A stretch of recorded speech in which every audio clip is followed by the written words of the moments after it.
السلام علیکم ورحمۃ اللہ وبرکاتہ۔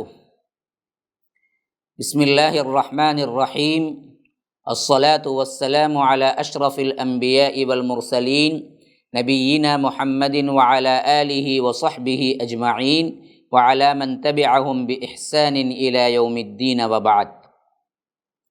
فاعوذ باللہ السمیع العلیم من الشیطان الرجیم من ہمزہ ونفثہ ونفخہ۔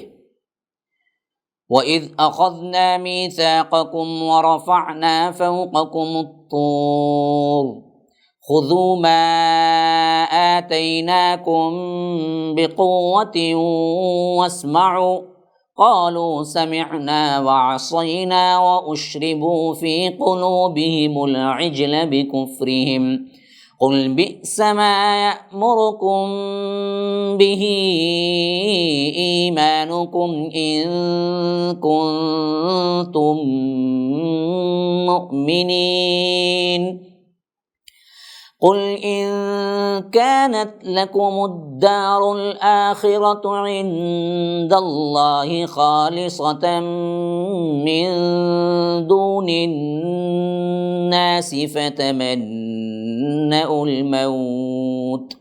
فتمنوا الموت إن كنتم صادقين ولن يتمنوه أبدا بما قدمت أيديهم والله عليم بالظالمين ولتجدنهم أحرص الناس على حياة ومن الذين أشركوا يود أحدهم لو يعمر ألف سنة وما هو بمزحزحه من العذاب أن يعمر والله بصير بما يعملون۔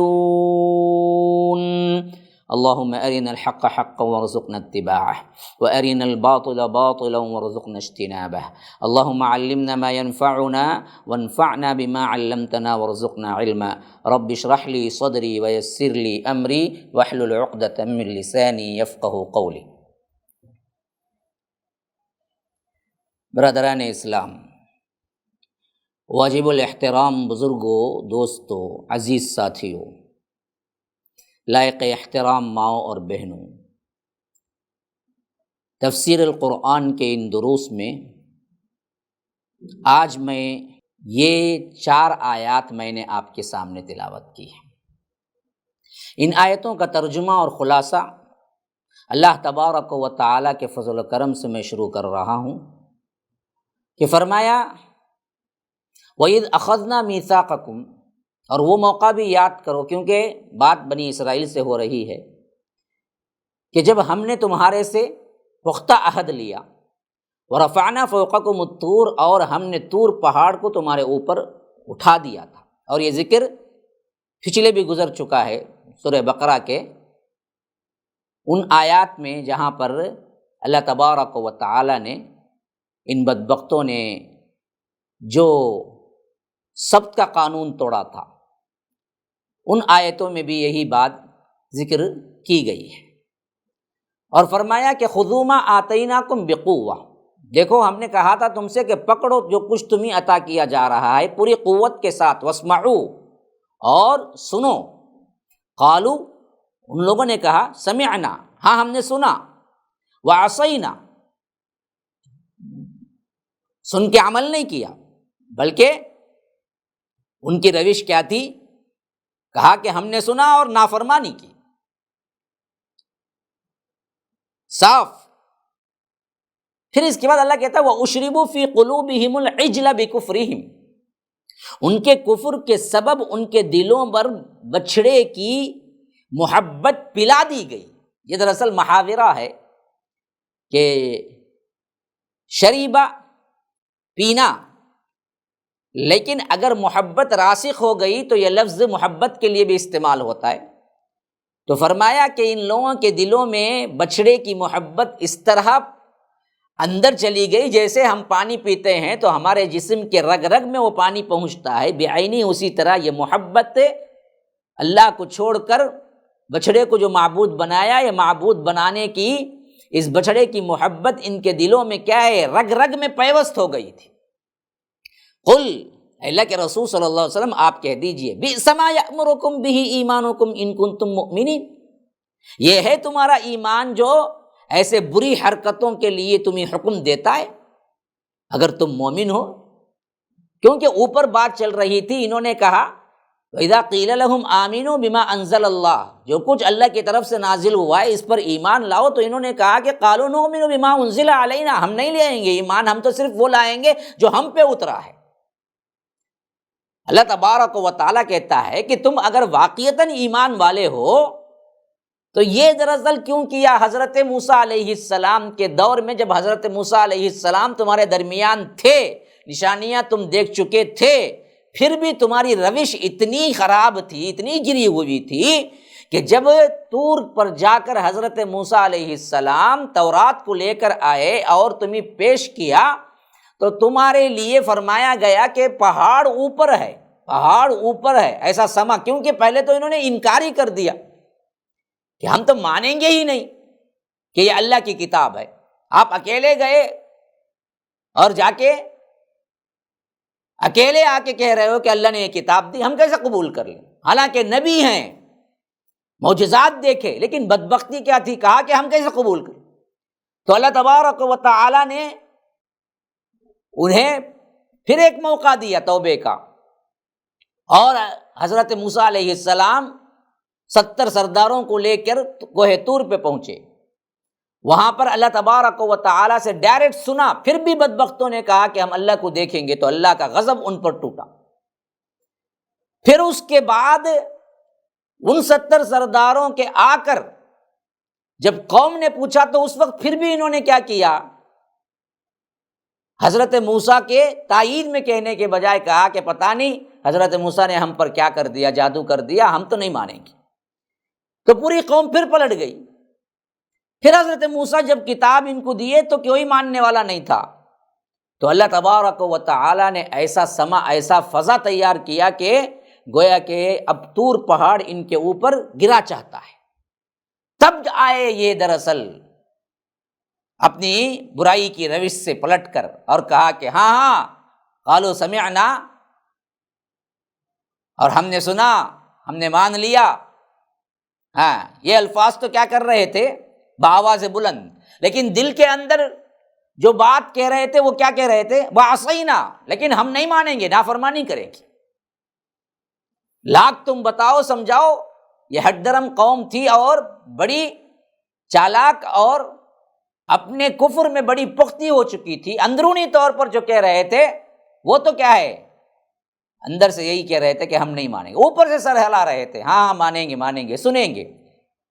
اللہ نے کہا کہ قوت سے پکڑو تورات کو، اس کے احکامات کو سنو، تو انہوں نے سمعنا تو آواز سے کہا، عصینا اپنی زبان کے اندر کہہ لیا۔ جیسے ہمارے بھی بہت سے لوگ بہت ہٹ درم ہوتے ہیں، لاکھ سمجھائیں آپ انہیں، ظاہری طور پر بھی کبھی کیا ہے، سر ہلا دیا، مان لیا، لیکن اصل میں کنکھیوں سے دوسروں کو بتا کر مذاق اڑاتے ہیں، ارے ہم نے تو صاف کہہ دیا جی، ان کو ستانے کے لیے مان لیا۔ ہم کہاں ماننے والے ہیں؟ میں نے ایک مرتبہ ایک شخص سے بحث کی اور بتایا کہ دیکھو جی، یہ چادریں چڑھانا، یہ درگاہوں کو جانا، یہ تمام کتاب و سنت سے ثابت نہیں ہے، اور اگر اسی پر مر جائیں گے تو جہنم میں جائیں گے۔ تو کہنے لگے کہ ہمیں جہنم میں جانا منظور ہے صاحب، ہمارے پیر جو بولیں گے اگر اس میں ہم کو جہنم میں جانا پڑے تو بھی ہم کو منظور ہے، لیکن ہم تمہاری بات نہیں سنیں گے۔ یہ پختہ عقیدہ خبروں پر ہوتا ہے، ایسے بدبخت ہوتے ہیں بہت سے۔ تو یہی روش تھی ان لوگوں کی بھی، یہودیوں کی بھی، انہوں نے صاف کہہ دیا بآواز بلند تو سمعنا تو، لیکن اندر سے کہہ رہے تھے عصینا، ہم ماننے والے تو نہیں ہیں۔ اس طرح کے صراحتاً کفر اور اس طرح کے انکار پر اللہ تبارک و تعالیٰ کہتا ہے اسی کفر کے سبب ہم نے کیا کیا، حضرت موسیٰ جیسے ہی طور پر تورات لینے کے لیے گئے تو ہم نے اس بچڑے کی محبت ان کے اندر پلا دی گئی، اس طرح انہیں کیا ہے، گمراہ ہو گئے، وَأُشْرِبُوا فِي قُلُوبِهِمُ الْعِجْلَ، عجل کہتے ہیں بچھڑے کو۔ اب یہ اشربو کیوں آیا ہے؟ یاد رکھیے یہ عرب کے محاورے کے اعتبار سے کسی چیز میں بہت اندر تک راسخ ہو جانا، پختہ ہو جانے کو شریبہ سے تعبیر کیا جاتا ہے۔ تو اس لیے فرمایا کہ یہ محبت میں گویا کہ ایسے ہو گئے جیسے انسان کا پانی پینے پر اس کے نس نس میں پہنچتا ہے، ویسے ان کی بچڑے کی محبت ان کے نس نس میں پہنچ گئی۔ یہ حالت ان کی ماضی کے ہونے کے باوجود آج اللہ کے رسول آپ کے سامنے ایمان کے دعوے دار یہ بنے ہوئے ہیں اور کہتے ہیں کہ ہمارا ایمان بڑا پختہ ہے جی، بڑا محفوظ ہے۔ قالوا قلوبنا غلف، ہمارے دل تو کیا ہے غلاف میں ہے، تمہاری دعوت ہمارے اندر کچھ کام نہیں کر سکتی، ہم ایمان نہیں لائیں گے، ہم تو کیا ہے بہت ایماندار ہیں اپنے موسیٰ پر۔ تو اللہ تبارک و تعالیٰ ان سے پوچھتا ہے اچھا کون سا ایمان؟ وہ ایمان جو تم نے بچڑے کو معبود بنا دیا، یہ ایمان ہے تمہارا یہ ایمان ہے جو تمہیں یہ ایسے ایسے حکم دیتا ہے کہ بچڑے کو معبود بنا کے کیا ہے پجاری بن کے اللہ تبارک و تعالیٰ کے ساتھ شرک کرو، یہ حکم دیتا ہے تمہارا ایمان؟ تو ایسا ایمان تو بہت برا ہے تمہارے لیے۔ قل بئس ما یأمرکم، وہی بئس ما آ گیا جو پچھلے درس میں ہم نے پڑھا تھا۔ کیا ہی برا ہے تمہارا ایمان یہ جو تمہیں حکم دیتا ہے کہ بچڑے کی عبادت کرو۔ یہی حال ہمارے آج کے کیا ہیں، وہ لوگ جو دراصل قرآن کتاب و سنت کو آپ لاکھ سمجھائیں نہیں سمجھتے، الٹا کہتے ہیں کہ ہم حقیقتاً ایمان والے ہیں، ان کو تو ایمان ہے ہی نہیں، ان کو تو قرآن اور حدیث ہے ہی نہیں، ہم نے پڑھا صحیح سمجھا، حالانکہ یہی وہ ایمان ہے۔ یہ ایمان تمہارا حکم دیتا ہے کہ تم نے کیا کر دیا، ولیوں کو خدا بنا کے بٹھا دیا اور ولیوں کے اندر وہ صفات لے آئے جو اللہ تبارک و تعالیٰ کے ہیں، اور ایسے ایسے رقیق اور نجاست اور اس طرح گندے عقیدے اپنی کتابوں میں لکھے ہیں کہ کوئی پڑھنا بھی پسند نہیں کرے گا۔ یہ ہے ایمان تمہارا۔ ایمان ہوتا تو تم کیا حیادار ہوتے، تو ایمان ہوتا تو تم توحید والے ہوتے، ایمان ہوتا تو تم شرک سے نفرت کرتے، ایمان ہوتا تو تم درگاہ پرستی سے رکتے، ایمان ہوتا تو تم اللہ کی وحدانیت پہ مر مٹتے۔ لیکن یہ کیسا ایمان ہے، کبھی اللہ کی توحید بیان نہیں کرتے، قبروں پہ جا کے صرف پیر و مریدی اور اسی چکروں میں عورتوں کی عصمت دری کرنے سے بھی نہیں چوکتے، اور اس طرح کے غلیظ اور اس طرح کے بد عقیدگیاں پھیلاتے ہیں کہ غلاظت میں بھی اللہ ہے، ادھر بھی اللہ ہے، پوری کائنات میں اللہ ہے۔ حتیٰ کہ یہ سب لکھے ہوئے ہیں کہ ایک مرتبہ بڑے حکیم الامت نام ہے ان کا، وہ لکھے ہیں اپنی کتاب میں، ایک بڑے ولی اللہ تھے جو دراصل کیا کرتے کہ کہا کہ سب اللہ ہے، تو ان کے سامنے ایک طرف حلوہ رکھا گیا، ایک طرف غلاظت، ہاں جو غلاظت ہوتی ہے نا، مجھے بولنے بھی کیا ہے شرم محسوس ہوتی ہے، تو غلاظت رکھ دیا گیا اور کہا کہ سب کچھ اللہ ہے تو ان دونوں کو کھا کے دکھاؤ۔ تو انہوں نے کیا کیا، حلوہ تو کھا لیا جو انسان تھے، پھر کیا کیا، خنزیر بنے، سور بنے، اور اس سے غلاظت کھا لیا، کھا کے کہا کہ دیکھو دونوں ایک ہی ہے۔ واہ، کیا عقیدت پیش کر رہے ہیں، کون سا عقیدہ ہے یہ؟ غلاظت اور حلوہ دونوں ایک ہے، اور خنزیر جو کھاتا ہے وہ بھی کیا ہے، اللہ ہے، نعوذ باللہ۔ ذرا سا کیا ہے اس پر شرم نہیں آتی ہے۔ تو اس طرح کے غلط عقیدے لکھتے ہوئے شرم نہیں آتی، اور بدبخت کہتے ہیں کہ ہم بڑے ایمان والے ہیں جی، ہم بڑے ایمان والے ہیں، تمہاری باتوں میں آنے والے نہیں ہیں، ہم قبروں میں جا رہے ہیں، تو یہ ہمارے اللہ تبارک و تعالیٰ کے ساتھ تعلق کا نتیجہ ہے، اللہ نے ہم پر رحم کیا، تمہیں کوئی ولی نہیں ہے، ہمارے پاس دیکھیے کتنے ولی ہیں۔ ارے بدبختو، یہ ولی نہیں ہیں، اگر یہ تمہارے ولی ہوتے تو تم ہدایت یافتہ ہو جاتے، تم ان کو نہیں پکارتے، صحیح ترین ولی ہوتے تو وہ اللہ کو پکارنا سکھاتے تمہیں، غیروں کو نہیں۔ یہی حالت تھی ان کی بھی، تو اللہ پوچھتا ہے کہ اچھا یہ کرتوت تھے تمہارے حضرت موسیٰ کے ساتھ، پھر بھی کہتے ہو کہ ہم ایمان والے ہیں، تو ذرا ان سے پوچھئے کیا برا ایمان ہے تمہارا کہ تمہیں ایسی غلیظ اور بدکار حرکتیں کرنے کے لیے تمہیں حکم دیتا ہے تمہارا ایمان؟ اگر سچے مومن ہوتے تو تم کبھی نہ کرتے۔ اب اس کے بعد بہت بڑی چیک، بہت بڑا ایک چیک پوسٹ ہے، کون اچھا کون برا، یہ ایسا چیک پوسٹ ہے، ہر کوئی اپنے اندر اس چیک پوسٹ پر سے گزرتے ہوئے محسوس کر کے اپنی حالت کو سمجھ سکتا ہے۔ فرمایا کہ اچھا تمہارا ایک قول یہ بھی ہے نا کہ قل ان کانت لکم الدار الآخرہ، ہاں کہتے ہیں کہ آخرت کا سب گھر، آخرت میں کامیابی جنت تو ہمارے ہی لیے ہے، ان کا قول تو یہی ہے نا جی۔ تو اللہ کے رسول آپ کہہ دیجئے واقعتاً تمہارا یہ قول ہے کہ ان کانت لکم الدار الآخرہ، آخرت کا گھر اور جنت صرف ہمارے لیے ہے، عند اللہ خالصۃ من دون الناس، اللہ کے پاس خالص ہمارے لیے جنت ہے، دوسروں کے لیے نہیں ہے، تو اب تو کیا ہے، جنت کنفرم ہے نا تم نا، فتمنوا الموت، پھر تو تمنا کرو موت کی، ان کنتم صادقین، اگر تم اس معاملے میں سچے ہو، کیونکہ تمہارا تو اپنا عقیدہ یہی ہے نا جی کہ مرتے ہی تم جنت جاؤ گے، تمہارے ولی تمہیں پکڑ کے سیدھے کیا ہے دامن پکڑ کے جو بھی ہو کیسے بھی ہو منکر نکیر کو بھی تھپڑ مار کے ہٹا دیتے ہیں نا، تو تمہارے ولیوں کے جو کرامات ہیں، تو اللہ کہتا ہے تو پھر تو کیا ہے، جلدی جلدی پیک ہو یہاں سے نکلو، فتمنوا الموت، موت کو مانگتے ہیں کیا؟ درگاہیں میں جتنے جاتے ہیں، میں نے غور کیا اس آیت کو پڑھ کر، چیلنج کے ساتھ کہتا ہوں 99% لوگ، بلکہ 99.9% لوگ جتنے جا کے درگاہوں میں مانگتے ہیں وہ آخرت مانگنے کبھی نہیں جاتے، وہاں جا کے مانگتے ہیں تو دنیا مانگتے ہیں، کوئی عمر کی درازی مانگتا ہے، کوئی کیا مال و دولت مانگتا ہے، کوئی کیا ہے صحت مانگتا ہے، کوئی بیماری سے چھٹکارا مانگتا ہے، بہت کم ایسے ہوں گے، اکا دکا بھی نہیں مل سکتے جو جا کے وہاں کہتے ہیں کہ ولی اللہ ہماری آخرت بنا دیجئے، ہمیں جنت دے دیجئے، یہ کہنے والا کوئی نہیں ہے۔ تو معلوم ہوا کہ دنیا کی ہرس تو سب سے زیادہ انہی بریلویوں کے پاس، انہی درگاہ پرستوں کے پاس ہے، وہ جا کے مانگتے ہی وہی ہیں، اسی لیے تو جاتے ہیں،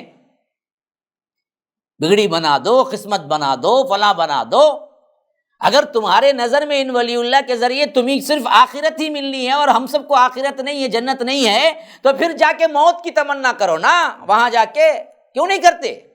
یہی اللہ تعالیٰ ان یہودیوں کو پوچھتا ہے، اللہ کے رسول ذرا ان کا قول کیا ہے کہ خالص ہمارے لیے جنت ہے، کسی اور کے لیے اللہ جنت نہیں دے گا، یہودی ہو کیا جنت جاؤ، دوسرے ہیں کیا جہنم جاؤ، یہ بولے گا، آج بھی بولتے نا بریلوی، ہاں عبد القادر جیلانی کے غلام ہیں تو جنت جاؤ، اہل حدیث ہو تو وہیں گستاخ رسول بول کے اللہ تعالیٰ کیا کر دے گا، واپس پلٹا دے گا نا۔ تو جب جتنے بریلوی ہیں ان سب کو دعوے کے ساتھ رب کے اس آیت کے ذریعے کہہ رہا ہوں کہ بدبختو، اگر تم واقعتاً آخرت تمہارے ہی لیے ہے تو مانگو اللہ سے موت، مانگ کے دیکھو۔ اسی واسطے حدیث میں آتا ہے کہ اگر اس وقت یہ مانگ لیتے تو دنیا کے اندر ایک یہودی نہیں بچتا، اللہ سب کو مار دیتا، لیکن یہ بالکل وہاں سے بدعت کے بھاگے، انہوں نے کبھی نہیں مانگا، بلکہ اس کا احوال تو اللہ تبارک و تعالی خود کہتا ہے وَلَن يَتَمَنَّوْا أَبَدًا بِمَا قَدَّمَتْ أَيْدِيهِمْ، یہ ہرگز نہیں مانگیں گے، کبھی بھی تمنا نہیں کریں گے، کیونکہ یہ جو کچھ سیاہ کاریاں بھیجے ہیں نا آگے، جو اعمال بد کر کے بھیجے ہیں نا، ان کو معلوم ہے کیا، واللہ علیم بالظالمین، اللہ تبارک و تعالی بھی ان ظالموں کو اچھی طرح جانتا ہے، یہ کبھی نہیں مانگیں گے، اللہ کا چیلنج ہے۔ ایسے ہی یہ دنیا پرست لوگ جو بھی کیا ہیں، چڑھاوا چڑھا کے اللہ کو دھوکہ دے کر سمجھتے ہیں کہ ہم بھی دراصل مسلمان ہیں، ان کی برائیاں، ان کی ریشہ دوانیاں اس حیثیت سے بہت پختے ہیں کہ یہ کبھی نہیں مانگیں گے اللہ تبارک و تعالی سے موت۔ ہاں یہ چیک تھا بہت بڑا یہودیوں کی طرف سے، آج بھی ہر کوئی کر سکتا ہے، اگر تم اللہ والے ہو تو مانگ کے دکھاؤ، بلکہ سب سے زیادہ حریص دنیا تو یہی ہیں، اور کتنے حریص تھے یہ یہودی، اللہ تبارک و تعالی اگلی آیت میں کہتا ہے وَلَتَجِدَنَّهُمْ، تحقیق کے ان لوگوں کو پائیں گے احرص الناس علی حیاہ، زندگی، دنیا کی زندگی میں سب سے زیادہ حریص، جینے کی تمنا کسی کو ہے تو اللہ کہتا ہے کہ سب سے زیادہ حریص یہودی ہی ہیں دنیا کی زندگی میں لمبا جینے کے لیے. ہاں، اتنا لمبا جینے کے لیے وَمِنَ الَّذِينَ أَشْرَكُوا، یہ جو شرک کرتے ہیں ان سے بھی زیادہ یہ لوگ دراصل چاہتے ہیں کہ ان کے اندر بھی اتنی تمنا دنیاوی حرص نہیں ہے جتنی ان کے پاس ہے. نمبر 1 پہ یہی حالت آج کے کیا ہے، درگاہ پرستوں کی بھی ہے. سب سے زیادہ جینا جو پائیں گے نا جی انہی کے پاس ہے. سمیٹنا جمانا تھوڑا سا نقصان ہو جائے بھاگتا دوڑتا ہے چادر چڑھانے کے لیے. تو جن ولیوں کے پاس جاتا ہے دنیا مانگنے کے لیے جاتا ہے، آخرت مانگنے کے لیے کسی کے پاس جاتا نہیں ہے. بلکہ ان کا حال، ان یہودیوں کا حال تو کیا ہے جی، فرمایا کہ یود احدہم لو یعمر 1000 سنہ، ہر کوئی ان میں سے ایک اپنے دل میں تمنا رکھتا ہے کہ 1000 سال جیے. ہاں، موت ہی نہیں ہونا ان کو، تمنا یہ ہے ان کا. اللہ کہتا ہے وما هو بمزحزحہ من العذاب ان یعمر، زحزح کا مطلب ہے پرے کر دینا. فرمایا کہ وما هو بمزحزحہ من العذاب ان یعمر، یہ لمبی عمر بھی اگر ان کو مل جائے تو کیا اللہ کے عذاب سے انہیں پرے رکھ سکے گی، بچ سکیں گے اللہ کے عذاب سے؟ 1000 سال بھی اللہ ان کے تمنا پر انہیں دے دے، لیکن آنا تو پھر تو کیا ہے یہیں پر. اور اللہ تبارک و تعالیٰ کو معلوم ہے جو کچھ بھی کر رہے تھے اللہ انہیں جہنم میں ڈالے گا. واللہ بصیر بما یعملون، جو کچھ بھی یہ لوگ کر رہے ہیں اللہ تبارک و تعالیٰ دیکھ رہا ہے. تم کہاں چھوٹ کے بھاگو گے؟ تمہارا اندر کا کیا ہے معاملہ، باطن کیا ہے، ظاہر کیا ہے، یہ سب معلوم ہے. تو اسی واسطے دیکھیے مشرکوں سے بھی بڑھ کر دنیا کی زندگی کے طلبگار کون ہوں گے؟ یہ ہوں گے، یہ یہودی. اور آج ہمارے اس میں کون سے فرقے سب سے زیادہ دنیا کے طلبگار ہیں دیکھ لو، پھر فیصلہ کر لو خود ہی کون حق پہ ہے کون ناحق پہ ہے. هذا وباللہ التوفیق وصلی اللہ وسلم علی نبینا محمد. اسأل اللہ لی ولکم ولسائر المسلمین من کل ذنب فاستغفروه انہ هو الغفور الرحیم. والسلام علیکم ورحمۃ اللہ وبرکاتہ. MSLI TV، رہنمائی بدلتی دنیا کے لیے.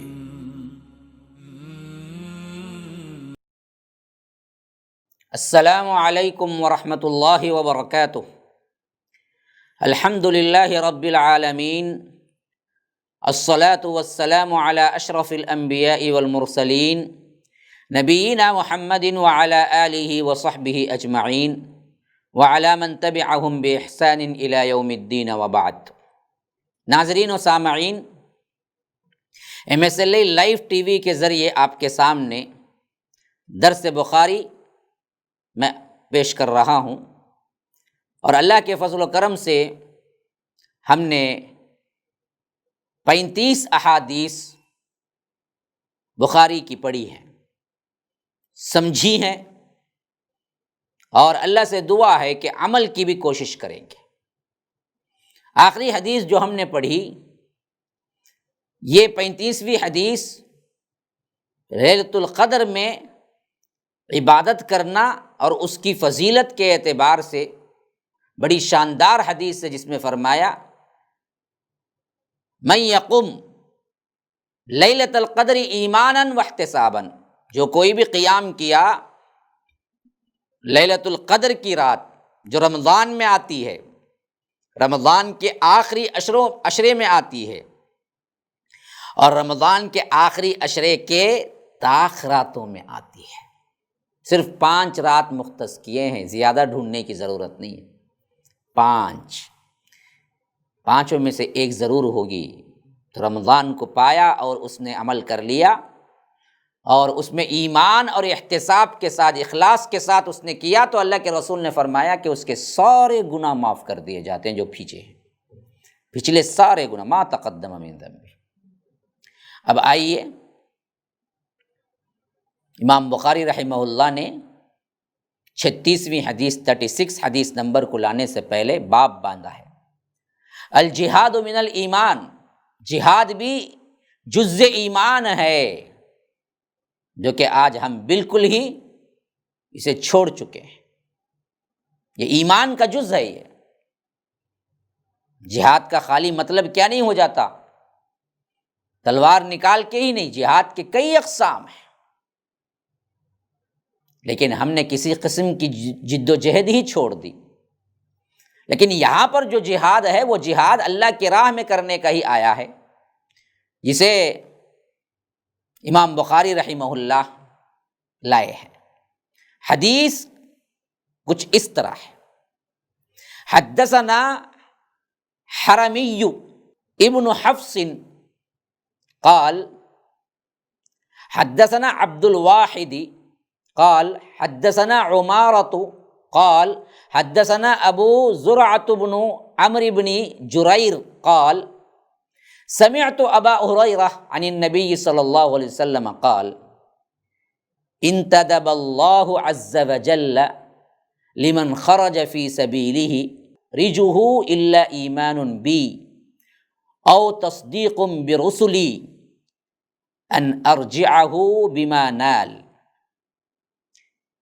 من اجر او غنیمت او ادخلہ الجنہ ولولا ان اشق على امتی ما قعدت خلف سریۃ وددت انی اقتل فی سبیل اللہ ثم احیا ثم اقتل ثم احیا ثم اقتل۔ اللہ اکبر۔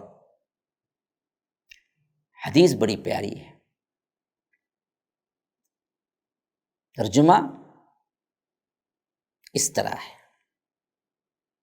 فرمایا ہم سے حرمی بن حفص بیان کرتے ہیں، ان سے عبد الواحد نے بیان کیا، ان سے عمارہ نے، ان سے ابو زرعہ نے، اور ان سے عمرو بن جریر نے۔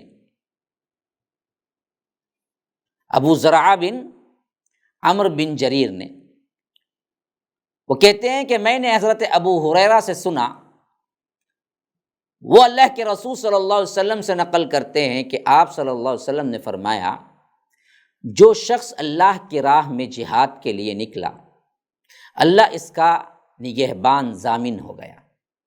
اللہ تعالیٰ اسے فرماتا ہے، اس کو میری ذات پر یقین، میرے پیغمبروں کی تصدیق نے اس جوش اور خروش کے ساتھ گھر سے نکالا، اپنی جان ہتھیلی میں لے کر، تو میں اس بات کا ضامن ہوں، یا تو اس کو واپس کروں گا ثواب اور مال غنیمت کے ساتھ غازی بن کر واپس آئے گا، یا نہیں تو شہید ہونے کے بعد جنت میں داخل کر دوں گا۔ پھر اللہ کے رسول صلی اللہ علیہ وسلم نے جو فرمایا وہ بڑے ہی کیا ہے جذبات تھی، الفاظ، اور جہاد کے فضیلت کے اعتبار سے بہت بڑی دلیل ہے۔ فرمایا اگر میں اپنی امت پر اس کام کو دشوار نہ سمجھتا تو میں بھی لشکر کا ساتھ کبھی نہ چھوڑتا، ہر لشکر میں بھی جاتا، لیکن یہ ممکن نہیں تھا نبی کے لیے۔ لیکن میری خواہش یہ ہے، یا رب، میں اللہ کی راہ میں مارا جاؤں، پھر زندہ کیا جاؤں، پھر مارا جاؤں، پھر زندہ کیا جاؤں، پھر مارا جاؤں، اللہ کی راہ میں بار بار قتل ہوں اور بار بار پھر اللہ مجھے زندگی دے، پھر میں اسی کی راہ میں تج دوں۔ یہ فضیلت ہے اللہ کی راہ میں نکلنے کا۔ یہ حدیث کو آپ اپنے ذہنوں میں بٹھا لیجئے، اللہ کے رسول صلی اللہ علیہ وسلم کو بھی کتنی خواہش تھی اللہ کی راہ میں شہید ہونے کی، لیکن رسول اصل میں شہید نہیں ہوا کرتے، اسی واسطے اللہ تبارک و تعالی نے شہادت نہیں دی۔ اور ایک انسان جب اللہ کی راہ میں نکلتا ہے، ایک مسلمان اپنا تن من دھن خرچ کر دیتا ہے، تو اللہ تبارک و تعالی اس کے لیے کیا اجر رکھا ہوا ہے وہ بھی ذرا یاد کر لیجئے۔ میں اسے اجر کے ساتھ، غنیمت کے ساتھ واپس لوٹاتا ہوں۔ ان ارجعہ بما نال من اجر او غنیمت، یا نہیں شہادت پا کے کیا ہے اللہ تبارک و تعالی اسے جنت دے دیتا ہے۔ اللہ کے رسول نے فرمایا کہ ولولا ان اشق علی امتی، امت کے لیے دشوار نہ ہو جاتا کیونکہ سریات میں جب جب نکل جاتے، غزوات میں نکل جاتے، امت کی رہنمائی کون کرتا؟ پھر صحابہ کے لیے بڑی پریشانی ہو جاتی۔ تو میں کہیں بھی اس سے پیچھے نہ رہتا، ہر جنگ میں شریک ہوتا۔ اسی واسطے فرمایا کہ وَلَا وَدِدتُّ أَنِّي أُقْتَلْ، مجھے شدید ترین خواہش ہے کہ میں اللہ کی راہ میں قتل کیا جاؤں۔ ثم احیا، پھر اللہ مجھے زندہ کرے، پھر میں قتل کیا جاؤں، پھر اللہ زندہ کرے، پھر میں قتل کیا جاؤں۔ یا رب، تو معلوم ہوتا ہے کہ اگر مواقع نہ بھی ملیں، شہادت کی خواہش رکھنا ایمان ہے۔ دل میں تمنا تو کرے کم از کم کہ اللہ تبارک و تعالی شہادت کی موت دے۔ موت سے ڈر کے بھاگنا کہاں ہماری بزدلی، کہاں یہ سبق ہمیں پڑھایا جا رہا ہے کہ تمنا، خواہش یہ تو رکھو۔ اب امام بخاری رحمہ اللہ نے یہ حدیث نفاق کے مضمون کے فوراً بعد کیوں لائے؟ محدثین کہتے ہیں کہ جن ابواب میں نفاق کی نشانیوں کا ذکر ہوا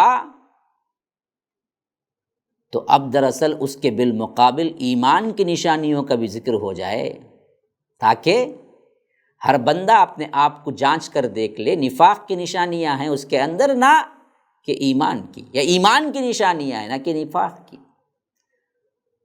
بندہ محاسبہ کرے، چار اوپر کی نشانیاں وہ زیادہ ہیں، یہ ایمان کی یہ نشانی اللہ کی راہ میں قربان ہونے کا جذبہ یہ ہے، تمہارے دل کے اندر ایمان کی یہ نشانی ہے ہی نہیں اور نفاق کی پوری نشانیاں ہیں، تو پھر تو عملی طور پر کلی کیا ہے، منافق بن گئے ہو، پھر بھی تو اپنے آپ کو مسلمان کہتے ہو۔ سوچنا چاہیے۔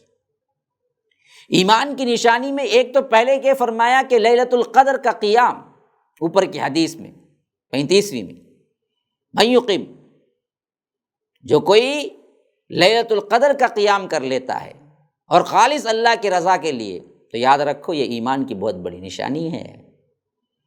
عبادت میں لذت کا آنا ایمان کی نشانی ہے، اور یہ بھی ایمان کا ایک حصہ ہے۔ اور اسی طرح اس سے یہ بھی ثابت کرتے ہیں امام بخاری رحمہ اللہ، اعمال صالحہ ایمان میں داخل ہیں اور اس کی کمی پیشی پر ایمان کی کمی پیشی ہوتی ہے۔ مرجیہ، کرامیہ اور بعض دوسرے کیا ہیں، وہ لوگ جو بدعقیدہ ہیں، جو عمل کو ایمان کا حصہ نہیں کہتے، وہ سراسر باطل پر ہیں۔ اب اس کے بعد یہ حدیث لائے ہیں، حدیث اس میں ایک لفظ آیا ہے جہاد۔ جہاد، جہاد کا جو مفہوم ظاہر میں ہے وہ جہاد فی سبیل اللہ ہی ہے، جس کا نکلنا خالص اللہ تبارک و تعالی کے لیے ہو، لیکن ساتھ میں کیسا مجاہد ہو وہ؟ تصدیق بالرسل، رسولوں پر ایمان لایا ہو، مراد جملہ ایمان بالغیب پر ایمان رکھتا ہو، اور ایمان نہیں بلکہ اس کی تصدیق کرتا ہو۔ جو اللہ کے رسولوں نے جہاد فی سبیل اللہ سے متعلق بیان فرمائی ہیں وہ تمام باتوں کو مانتا بھی ہو، جو وعدے انہیں فرمائے گئے دیے گئے ان وعدوں پر پورا یقین ہو۔ ایسے مجاہد فی سبیل اللہ کے لیے اللہ پاک نے 2 ذمہ داریاں لے لی ہیں۔ اگر اسے درجہ شہادت مل گیا تو وہ سیدھا جنت جائے گا، برزخی زندگی اس کی اتنی خوبصورت کہ سیدھا جنت، حوروں کی گود میں پہنچا اور حساب و کتاب سے مستثنی ہو گیا، جنت کے میووں کے ساتھ اپنی زندگی کھاتا پیتا، اور وہاں کے معلق قندیلوں کے اندر جو جنت میں ہوں گے بسیرا کرتا ہے۔ حدیث میں ثابت ہیں سب باتیں۔ اگر وہ سلامتی بچ کے واپس آ گیا تو پورے ثواب کے ساتھ اور مال غنیمت کے ساتھ واپس ہوا۔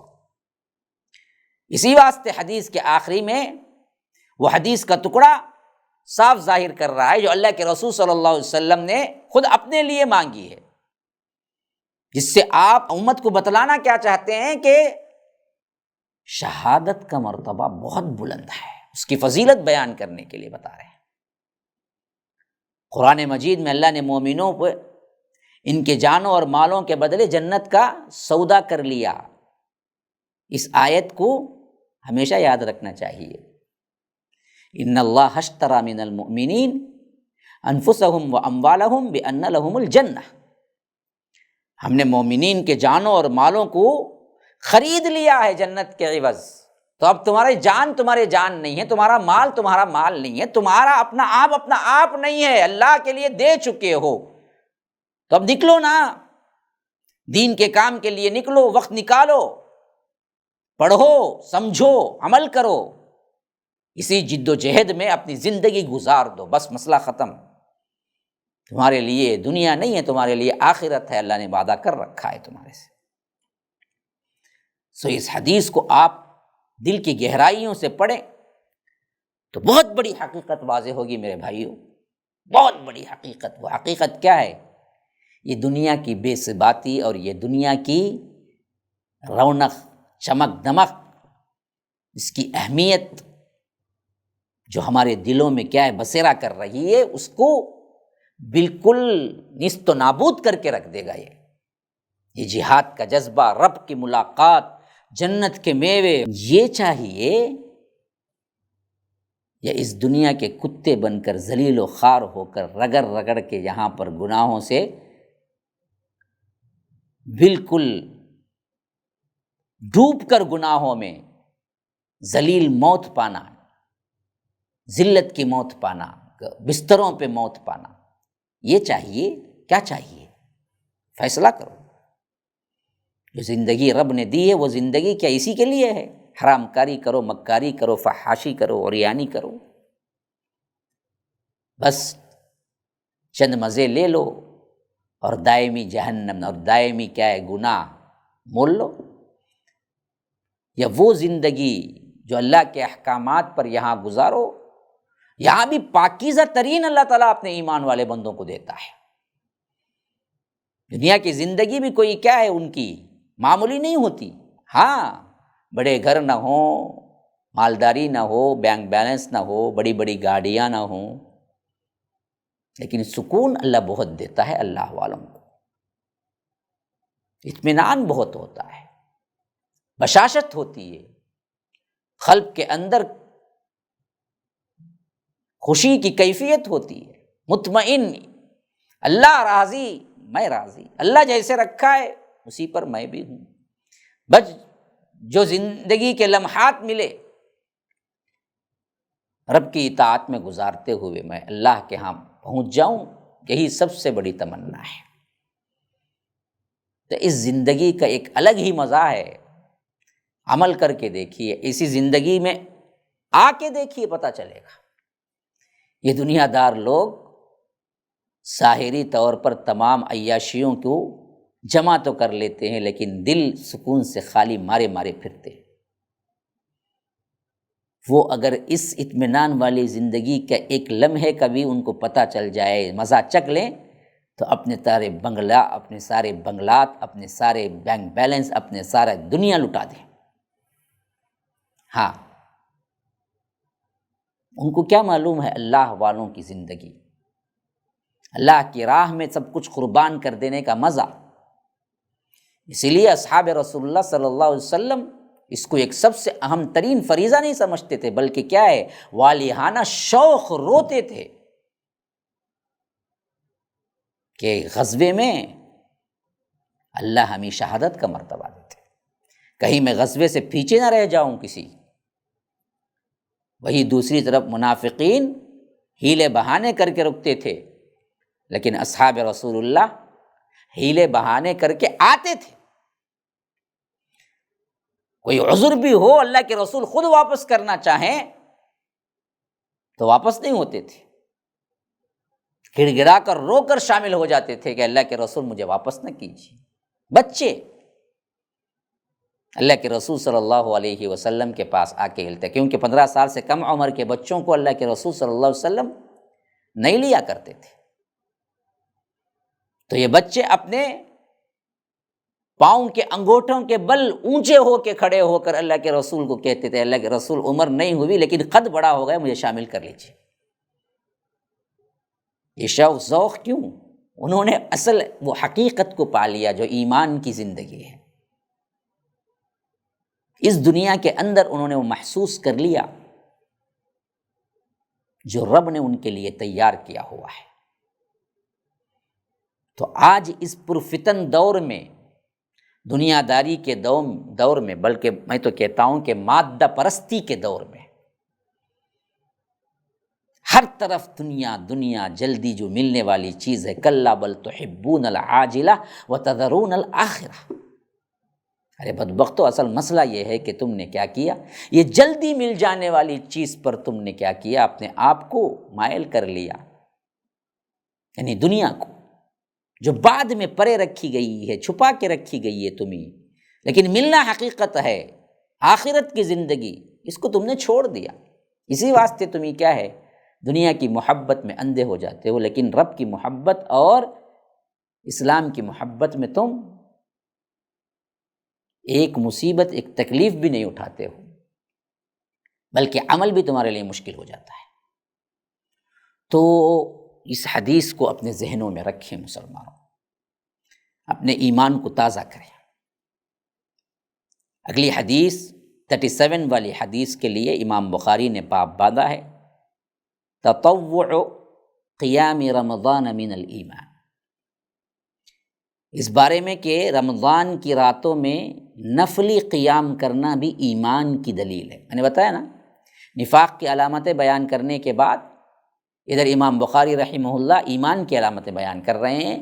تو لیلۃ القدر میں عبادت کرنا ایمان کی نشانی، جہاد میں حصہ لینا ایمان کی نشانی۔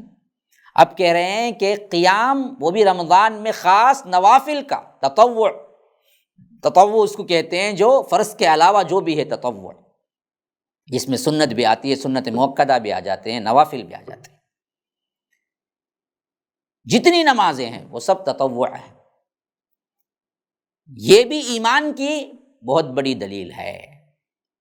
اور حدیث 37 اس طرح لایا کہ حدثنا اسماعیل قال حدثنی مالک عن ابن شہاب عن حمید بن عبد الرحمن عن ابی ہریرہ ان رسول اللہ صلی اللہ علیہ وسلم قال من قام رمضان ایمانا واحتسابا غفر له ما تقدم من ذنبه۔ ترجمہ اس طرح ہے، ہم سے اسماعیل نے بیان کیا، انہوں نے کہا کہ مجھ سے امام مالک رحمہ اللہ نے بیان کیا، انہوں نے کہا کہ ابن شہاب نے ان سے بیان کیا، انہوں نے حمید بن عبد الرحمن سے روایت کی، انہوں نے ابو ہریرہ رضی اللہ عنہ نے اللہ کے رسول صلی اللہ علیہ وسلم سے روایت فرمایا ہے کہ آپ صلی اللہ علیہ وسلم نے فرمایا، جو کوئی رمضان کی راتوں میں، یہاں لفظ کیا ہے، قام رمضان آنے سے خود بخود یہ لفظ پیدا ہو جاتا ہے کہ رات کا قیام مراد ہے۔ تو فرمایا کہ رمضان میں قیام کرتا ہے، ایمان کے ساتھ اور ثواب کے لیے اخلاص کے ساتھ، اس کے اگلے تمام گناہ بخش دیے جاتے ہیں۔ یہی الفاظ وہاں لیلۃ القدر کے لیے آئے تھے، اوپر جو حدیث ہم نے پڑھی تھی، اور یہاں پر نوافل کے لیے آیا ہے، اور یہاں اشارہ ہے خاص کر اس نماز کی طرف جو ہم تراویح کہتے ہیں یا تہجد کہتے ہیں۔ قیام رمضان رات کا خاص طور پر اس پر اشارہ ہے کہ اگر کوئی کرتا ہے تو اس کے لیے پچھلے تمام گناہ معاف کر دیے جاتے ہیں۔ اور اس میں بھی وہی بات ہے کہ ایمان بڑھتا اور گھٹتا ہے، اور یہی بات ہے کہ ایمان اپنے اندر عمل کو رکھتا ہے، اور ایمان میں عمل کا حصہ ہے، عمل ایمان کے اندر ہے۔ اور قیام رمضان سے عموماً تراویح کی نماز ہی مراد لی جاتی ہے، اور اس میں 8 رکعت تراویح اور 3 رکعت وتر ہے، کیونکہ حضرت عمر رضی اللہ عنہ نے اپنے عہد خلافت میں جو صحیح ترین روایت موطا کے اندر آئی ہے اس میں 8 رکعت ہی آئی ہے جو باجماعت ادا کرنے کا حکم دیا تھا۔ وہ طریقہ جو حضرت عمر رضی اللہ عنہ کے دور خلافت میں بنا تھا، کس پر جمع کیا؟ سب امت کو، وہ 8 رکعت پر ہے۔ جو دراصل اس کے علاوہ جو سمجھتے ہیں ان کے پاس اس حیثیت سے اتنی وزنی دلیل کوئی اور نہیں ہے۔ اور اسی طرح فرمایا صوم رمضان احتسابا من الایمان، اس بیان میں کہ خالص نیت کے ساتھ رمضان کے روزے رکھنا بھی ایمان کا جز ہے، کیونکہ اس میں بھی ایمان کا لفظ آیا۔ 38 حدیث نمبر فرمایا حدثنا ابن سلام قال اخبرنا محمد بن فضیل قال حدثنا یحیی بن سعید عن ابی سلمہ عن ابی ہریرہ قال قال رسول اللہ صلی اللہ علیہ وسلم من صام رمضان ایمانا واحتسابا غفر له ما تقدم من ذنبه۔ یہ فرمایا کہ ہم سے ابن سلام نے بیان کیا، انہوں نے کہا کہ ہمیں محمد ابن فضیل نے خبر دی، انہوں نے کہا کہ ہم سے یحییٰ بن سعید نے بیان کیا، انہوں نے کہا کہ ابو سلمہ سے روایت کی ہم نے کہ وہ حضرت ابو ہریرہ سے نقل کرتے ہیں کہ آپ صلی اللہ علیہ وسلم نے فرمایا جس نے رمضان کے روزے ایمان اور خالص نیت کے ساتھ یعنی اخلاص کے ساتھ رکھے، اس کے پچھلے گناہ بخش دیے جاتے ہیں، غفر له ما تقدم من ذنبه۔ دیکھیے 3 باتوں کے لیے ایک ہی الفاظ آ رہے ہیں۔ پہلے بتایا گیا من یقوم لیلۃ القدر ایمانا واحتسابا غفر له ما تقدم من ذنبه، ایمان اور اخلاص کے ساتھ جو لیلۃ القدر میں عبادت کی اس کے گناہ معاف کر دیے گئے۔ اور اسی طرح فرمایا کہ من قام رمضان ایمانا واحتسابا غفر له ما تقدم من ذنبه، کہ جو رات میں نماز پڑھی، تہجد یا تراویح، ایمان اور احتساب کے ساتھ، اس کے بھی تمام گناہ پچھلے بخش دیے جاتے ہیں۔ جس نے رمضان کے روزے رکھے ایمان اور اخلاص کے ساتھ، اس کے بھی تمام گناہ بخش دیے جاتے ہیں۔ اب اللہ تبارک و تعالی سے دعا ہے کہ نفاق کی ان نشانیوں سے ہمیں بچائے، ایمان کی ان نشانیوں پر ہمیں عمل کرنے کی توفیق دے، اپنی زندگی کو ہم ٹٹولیں، محاسبہ کریں، اصلاح کریں، بدل جائیں۔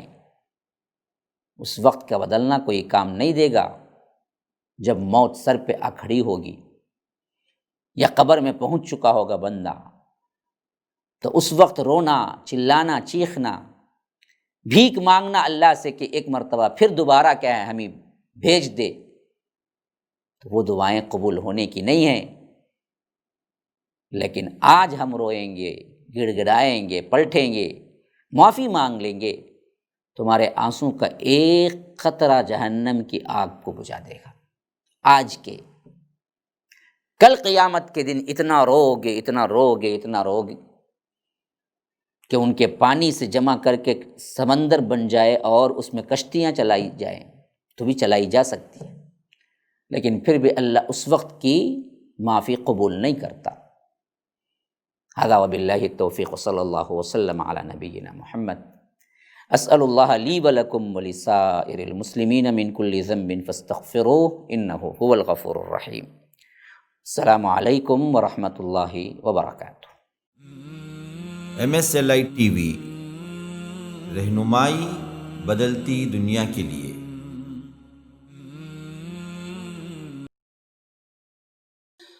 السلام علیکم ورحمۃ اللہ وبرکاتہ۔ بسم اللہ الرحمن الرحیم، وبہ نستعین، واصلی واسلم علی رسولہ الکریم، وبعد۔ برادران اسلام، واجب الاحترام بزرگوں، دوستوں، عزیز ساتھیوں، لائق احترام ماؤں اور بہنوں، اللہ تبارک و تعالیٰ کے فضل و کرم سے اللہ کے رسول صلی اللہ علیہ وسلم کی سیرت مبارکہ آپ کے سامنے تسلسل کے ساتھ میں بیان کر رہا ہوں، اور ہجرت نبوی کا واقعہ خاص طور پر زیر بحث ہے۔ گزشتہ کے مضمون میں نے بتایا تھا کہ یہودی اللہ کے رسول صلی اللہ علیہ وسلم کو اچھی طرح جان لیا تھا، لیکن انہوں نے اس بارے میں اپنا موقف پہلے ہی قائم کر لیا کہ ہم اس کی نافرمانی کریں گے اور نفرت کریں گے۔ یہ اللہ کے رسول ہیں، یہ تو ہمیں معلوم ہے، لیکن یہ ہماری نسل بنی اسرائیل سے نہیں آئے ہیں، اس واسطے ہم زندگی کی آخری لمحے تک ان کے ساتھ برائی ہی کریں گے۔ اس واقعے کی دلیل میں نے ام المومنین حضرت صفیہ بنت حوی بن اخطب کی مثال پیش کی تھی، جو وہ خود روایت کر رہی ہیں بعد میں اللہ کے رسول صلی اللہ علیہ وسلم سے نکاح کے بعد۔ اور اسی طرح کی ایک روایت صحیح بخاری کے اندر حضرت عبداللہ ابن سلام سے بھی آئی ہے کہ وہ اپنے مسلمان ہونے کا واقعہ بیان کرتے ہیں، جو کہ بہت ہی بڑے یہودیوں کے عالم تھے، نہایت ہی پاکیزہ، نہایت ہی رتبے والے انسان تھے یہودیوں کے ہاں۔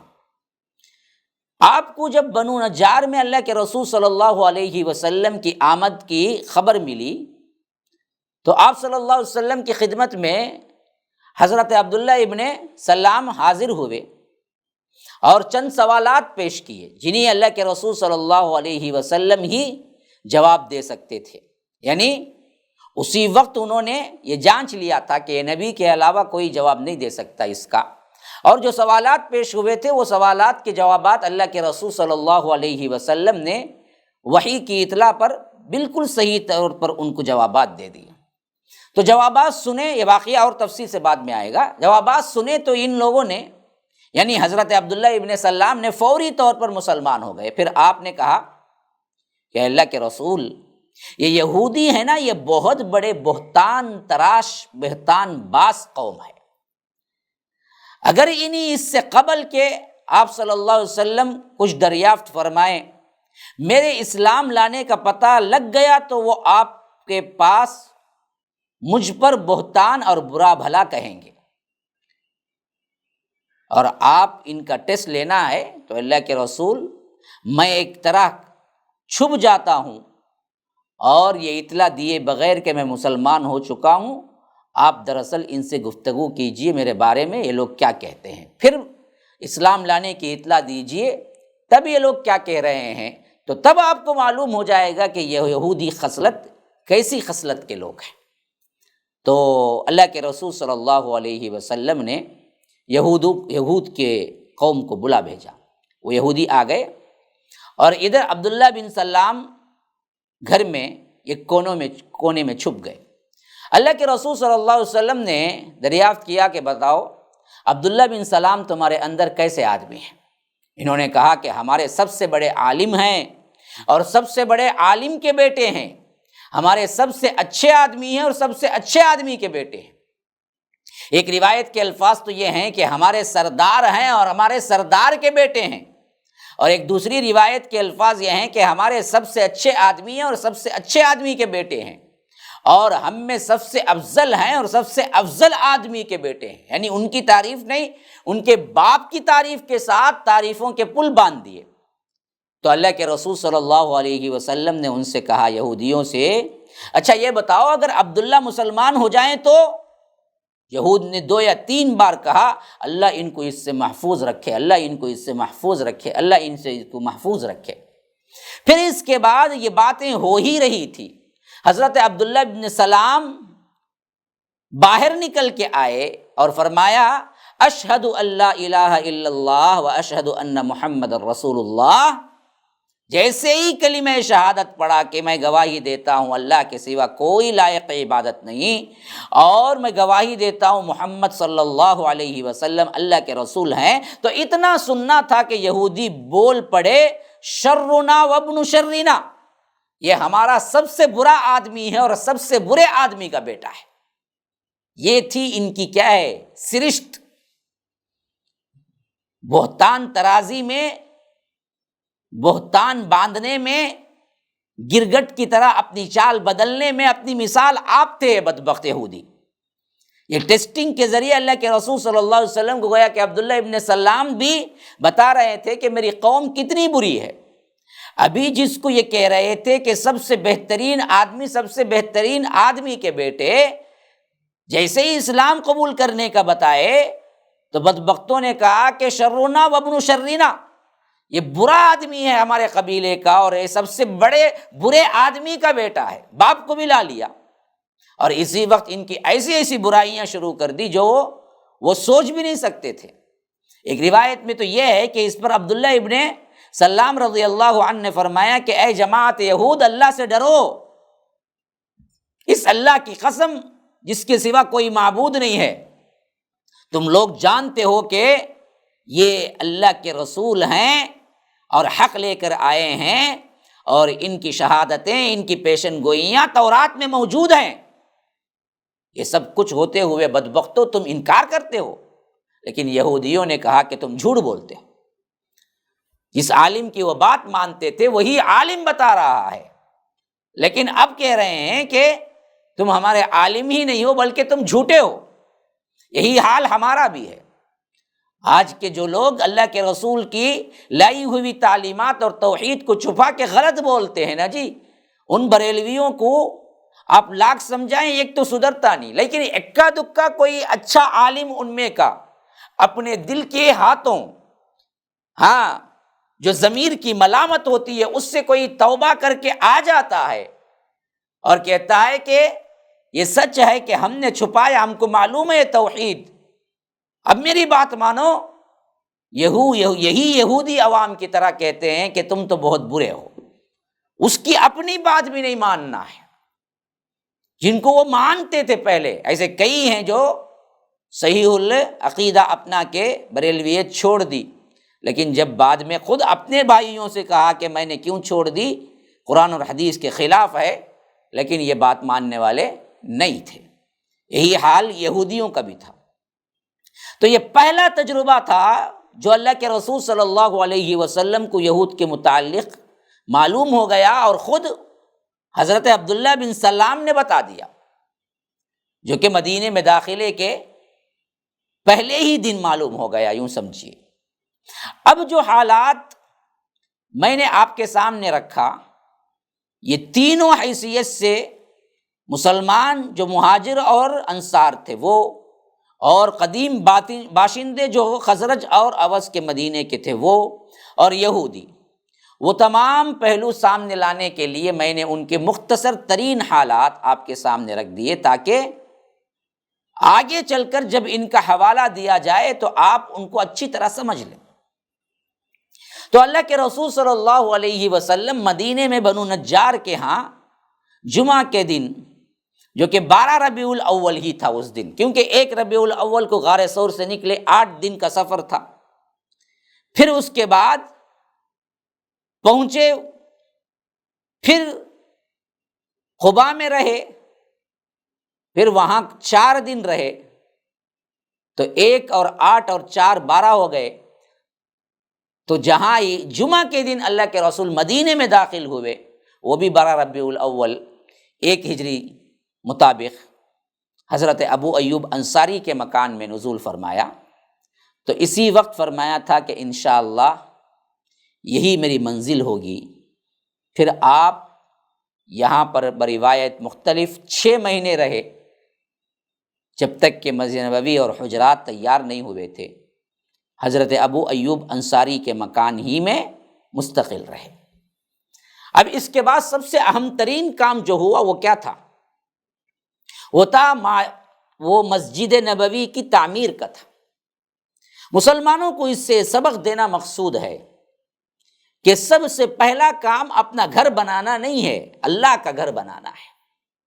ایک معاشرہ کہیں آباد ہوا، ایک سوسائٹی کہیں آباد ہوئی تو وہاں پر سب سے پہلا کام، پہلی ذمہ داری تمہارا اپنا گھر بنانا نہیں بلکہ اللہ کی مسجد بنانا ہے، تاکہ اجتماعی شکل میں ہم اللہ کی عبادت کر سکیں۔ جن حیثیتوں سے یا جن سوسائٹیز میں یا جن ملکوں میں یا جن قبائل پر یا جن حالات میں اللہ تبارک و تعالیٰ کی اجتماعی عبادت، توحید کی بلندی اور توحید کے احکامات اور توحید کا اعلان نہیں کر سکتے ہیں، ایسے علاقوں میں، ماحول میں انسان مسلمان کو رہنا ہی نہیں چاہیے، یا رہیں تو مسلسل مسجد کی کوشش میں لگے رہیں۔ کیونکہ اللہ کے رسول صلی اللہ علیہ وسلم مدینے میں انٹری کے بعد سب سے پہلی جو توجہ، سب سے پہلا جو کام وہ تھا مسجد کی تعمیر۔ پہلا قدم یہی تھا کہ آپ مسجد نبوی کی تعمیر شروع کی، اور اس کے لیے وہی جگہ منتخب کی جہاں آپ صلی اللہ علیہ وسلم کی اونٹنی بیٹھی تھی۔ اللہ کے رسول صلی اللہ علیہ وسلم نے اس زمین کو پسند کیا مسجد کے لیے، تو زمین کے مالک ان کے متعلق دریافت کیا، تو معلوم ہوا کہ یہ 2 یتیم بچوں کی زمین ہے، اور وہ دونوں یتیم بچے خود اللہ کے رسول صلی اللہ علیہ وسلم کو والیہانہ یعنی ان کے سرپرست چچا وغیرہ لا کے دینا چاہتے ہیں، لیکن آپ صلی اللہ علیہ وسلم اخلاق بہت بلند تھا، قربان جائیے۔ اللہ کے رسول صلی اللہ علیہ وسلم نے فرمایا کہ میں یتیم بچوں کی زمین نہیں لوں گا، میں تحفتاً نہیں لوں گا بلکہ قیمتاً خریدوں گا، اور قیمت اللہ کے رسول صلی اللہ علیہ وسلم نے ادا کی، پھر اس کے بعد اس زمین کو لیا اور خود بنفس نفیس مسجد کی تعمیر میں شریک ہو گئے۔ یہ نہیں کہ صحابہ کو اعلان کر دیا کہ بنا دو مسجد، ہر اچھے کام میں خود اللہ کے رسول شرکت فرماتے تھے، اور صحابہ کے اندر اتنا گھل مل کے رہتے تھے کہ آنے والے کسی اجنبی کو پوچھنا پڑتا تھا کہ تمہارے صاحب کون ہے اس میں۔ اس حد تک عاجزی، انکساری، تواضع اللہ کے رسول صلی اللہ علیہ وسلم میں تھی۔ کائنات کے سب سے محبوب ترین شخصیت تھے، اعلیٰ ترین شخصیت تھے اللہ تبارک و تعالیٰ کے، لیکن پھر بھی صحابہ کے ساتھ ویسے ہی معمولی طور پر ہر ایک معمولی کام میں حصہ لیتے تھے جیسے عوام کرتے تھے۔ آپ صلی اللہ علیہ وسلم نے بھی مسجد کی تعمیر میں حصہ لیا اور کاموں کو بانٹ لیا۔ کوئی مٹی دھو دھو کے لا رہا تھا، کوئی اینٹیں بنا رہا تھا، کوئی پتھر جوڑ رہا تھا، تو آپ بھی اس میں سے کام اپنے لیے منتخب کیا۔ آپ بھی اینٹ اٹھا رہے تھے، آپ بھی پتھر اٹھا رہے تھے، اور آپ بھی ان کے ساتھ مستقل کام کر رہے تھے، اور فرماتے جا رہے تھے۔ اس کام کو آسان کرنے میں گنگنانا یا آ کر ترانے پڑھنا، جس سے کیا ہوتا ہے انسان کو وہ تکلیف بھول جاتی ہے، تو اللہ کے رسول صلی اللہ علیہ وسلم ساتھ دینے والوں کو ساتھ لے کر گویا کہ کیا ہے، ان کی تکلیف کی شدت کو کم کرنے کے لیے دعائیہ آپ نظمیں اور ترانے پڑھ رہے تھے۔ اس وقت فرما رہے تھے اللہم لا عیش الا عیش الآخرہ فاغفر للانصار والمہاجرہ، اے اللہ زندگی تو بس آخرت کی زندگی ہے، بس انصار اور مہاجرین کو تو بخش دے۔ کبھی کبھی یہ فرماتے تھے کہ یہ بوجھ خیبر کا بوجھ نہیں ہے، یہ ہمارے پروردگار کی قسم زیادہ نیک اور پاکیزہ ہے۔ یعنی یہ دراصل کیا ہے، ہم جو کام کر رہے ہیں یہ اللہ تبارک و تعالیٰ کی مسجد کے لیے کام کر رہے ہیں۔ آپ کے اس ترانے کے انداز کو اور اللہ کے رسول صلی اللہ علیہ وسلم صحابہ سے مل کے کام کرنے کے انداز کو صحابہ دل و جان سے چاہتے تھے، ان کے اندر بھی جوش اور خروش ابھر کے آتا تھا۔ اس طرح سے صحابہ کرام کے جوش و خروش اور سرگرمی میں بڑا اضافہ ہو جاتا تھا، چنانچہ صحابہ کرام بھی اپنے اپنے طور پر اس کا جواب دیتے ہوئے اپنے کام میں لگے ہوئے تھے۔ لئن قعدنا والنبی یعمل لذاک منا العمل المضلل، اگر ہم بیٹھے رہیں اور نبی کام کریں تو یہ ہمارا کام بڑا ہی گمراہی کا کام ہوگا۔ کہ ہم بیٹھ جائیں اور نبی کام کرتے رہیں تو ہم بھی ساتھ رہیں گے۔ ادھر اللہم لا عیش الا عیش الآخرہ اللہ کے رسول پڑھتے تو ادھر صحابہ جواب میں پڑھتے تھے لئن قعدنا والنبی یعمل، کہ اگر ہم بیٹھ جائیں اور نبی کام کریں۔ ایک طرح کا ایک سرور پیدا ہو گیا تھا، فضا ایک طرح سے ان نظموں ان نغموں سے منور ہو گئی تھی، اور ان ترانوں سے بجائے فحش اور بجائے غلیظ اور برائی کے اثرات آنے کے، جو کہ ہم دل دادہ ہو چکے ہیں، آج ایمان کی تر و تازگی، ایمان بڑھنے لگتا تھا، اور ایسا لگتا تھا کہ یہ دنیا ہی میں اللہ تبارک و تعالی نے انہیں جنت کا نمونہ دے دیا ہے۔ اب اللہ کے رسول صلی اللہ علیہ وسلم جب اس زمین کو پاک کیا، کھجور اور غرقد کے چند درخت بھی تھے، یہاں پر کہا جاتا ہے کہ چند مشرکین کی قبریں بھی تھی، جو سب اللہ کے رسول صلی اللہ علیہ وسلم نے اکھڑوا کے وہاں سے بالکل ہی برابر کر دیا، کھجوروں اور درختوں کو کاٹ کر قبلے کی طرف لگا دیا۔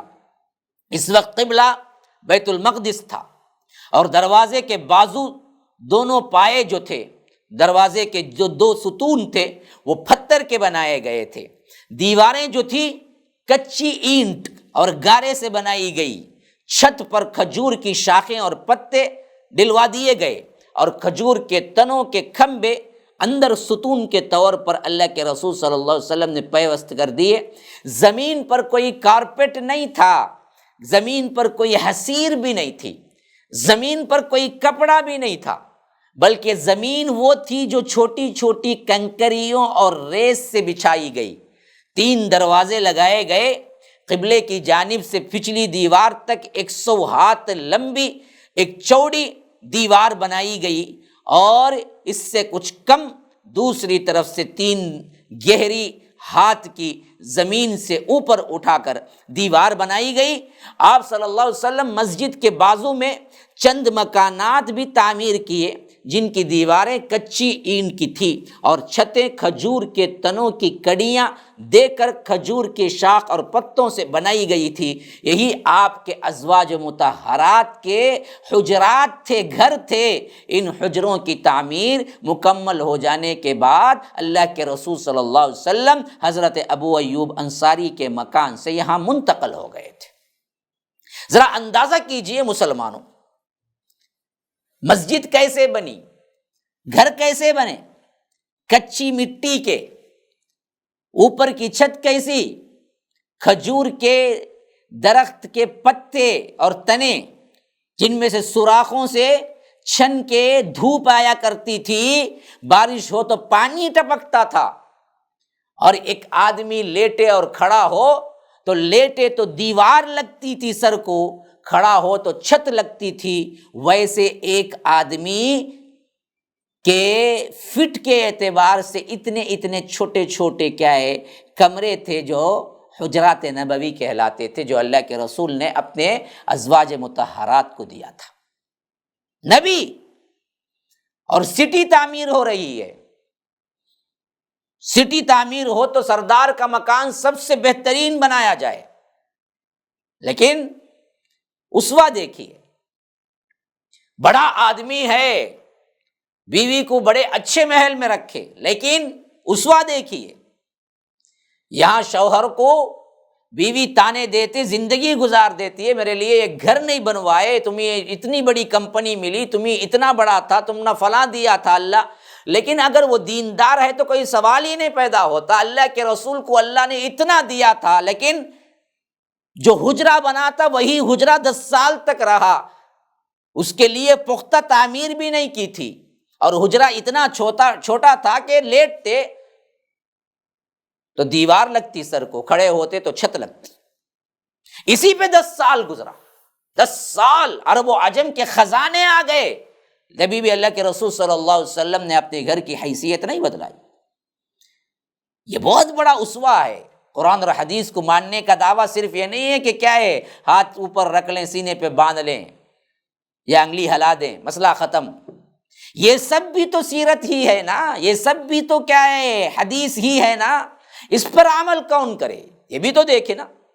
اللہ کے رسول صلی اللہ علیہ وسلم مسجد جو بنائی وہ باوجود کچے اینٹوں کی تھی، کارپیٹ نہ تھا، لیکن ایمان اور اسلام اور محبت اور تقوی سے بھری ہوئی تھی وہ مسجد۔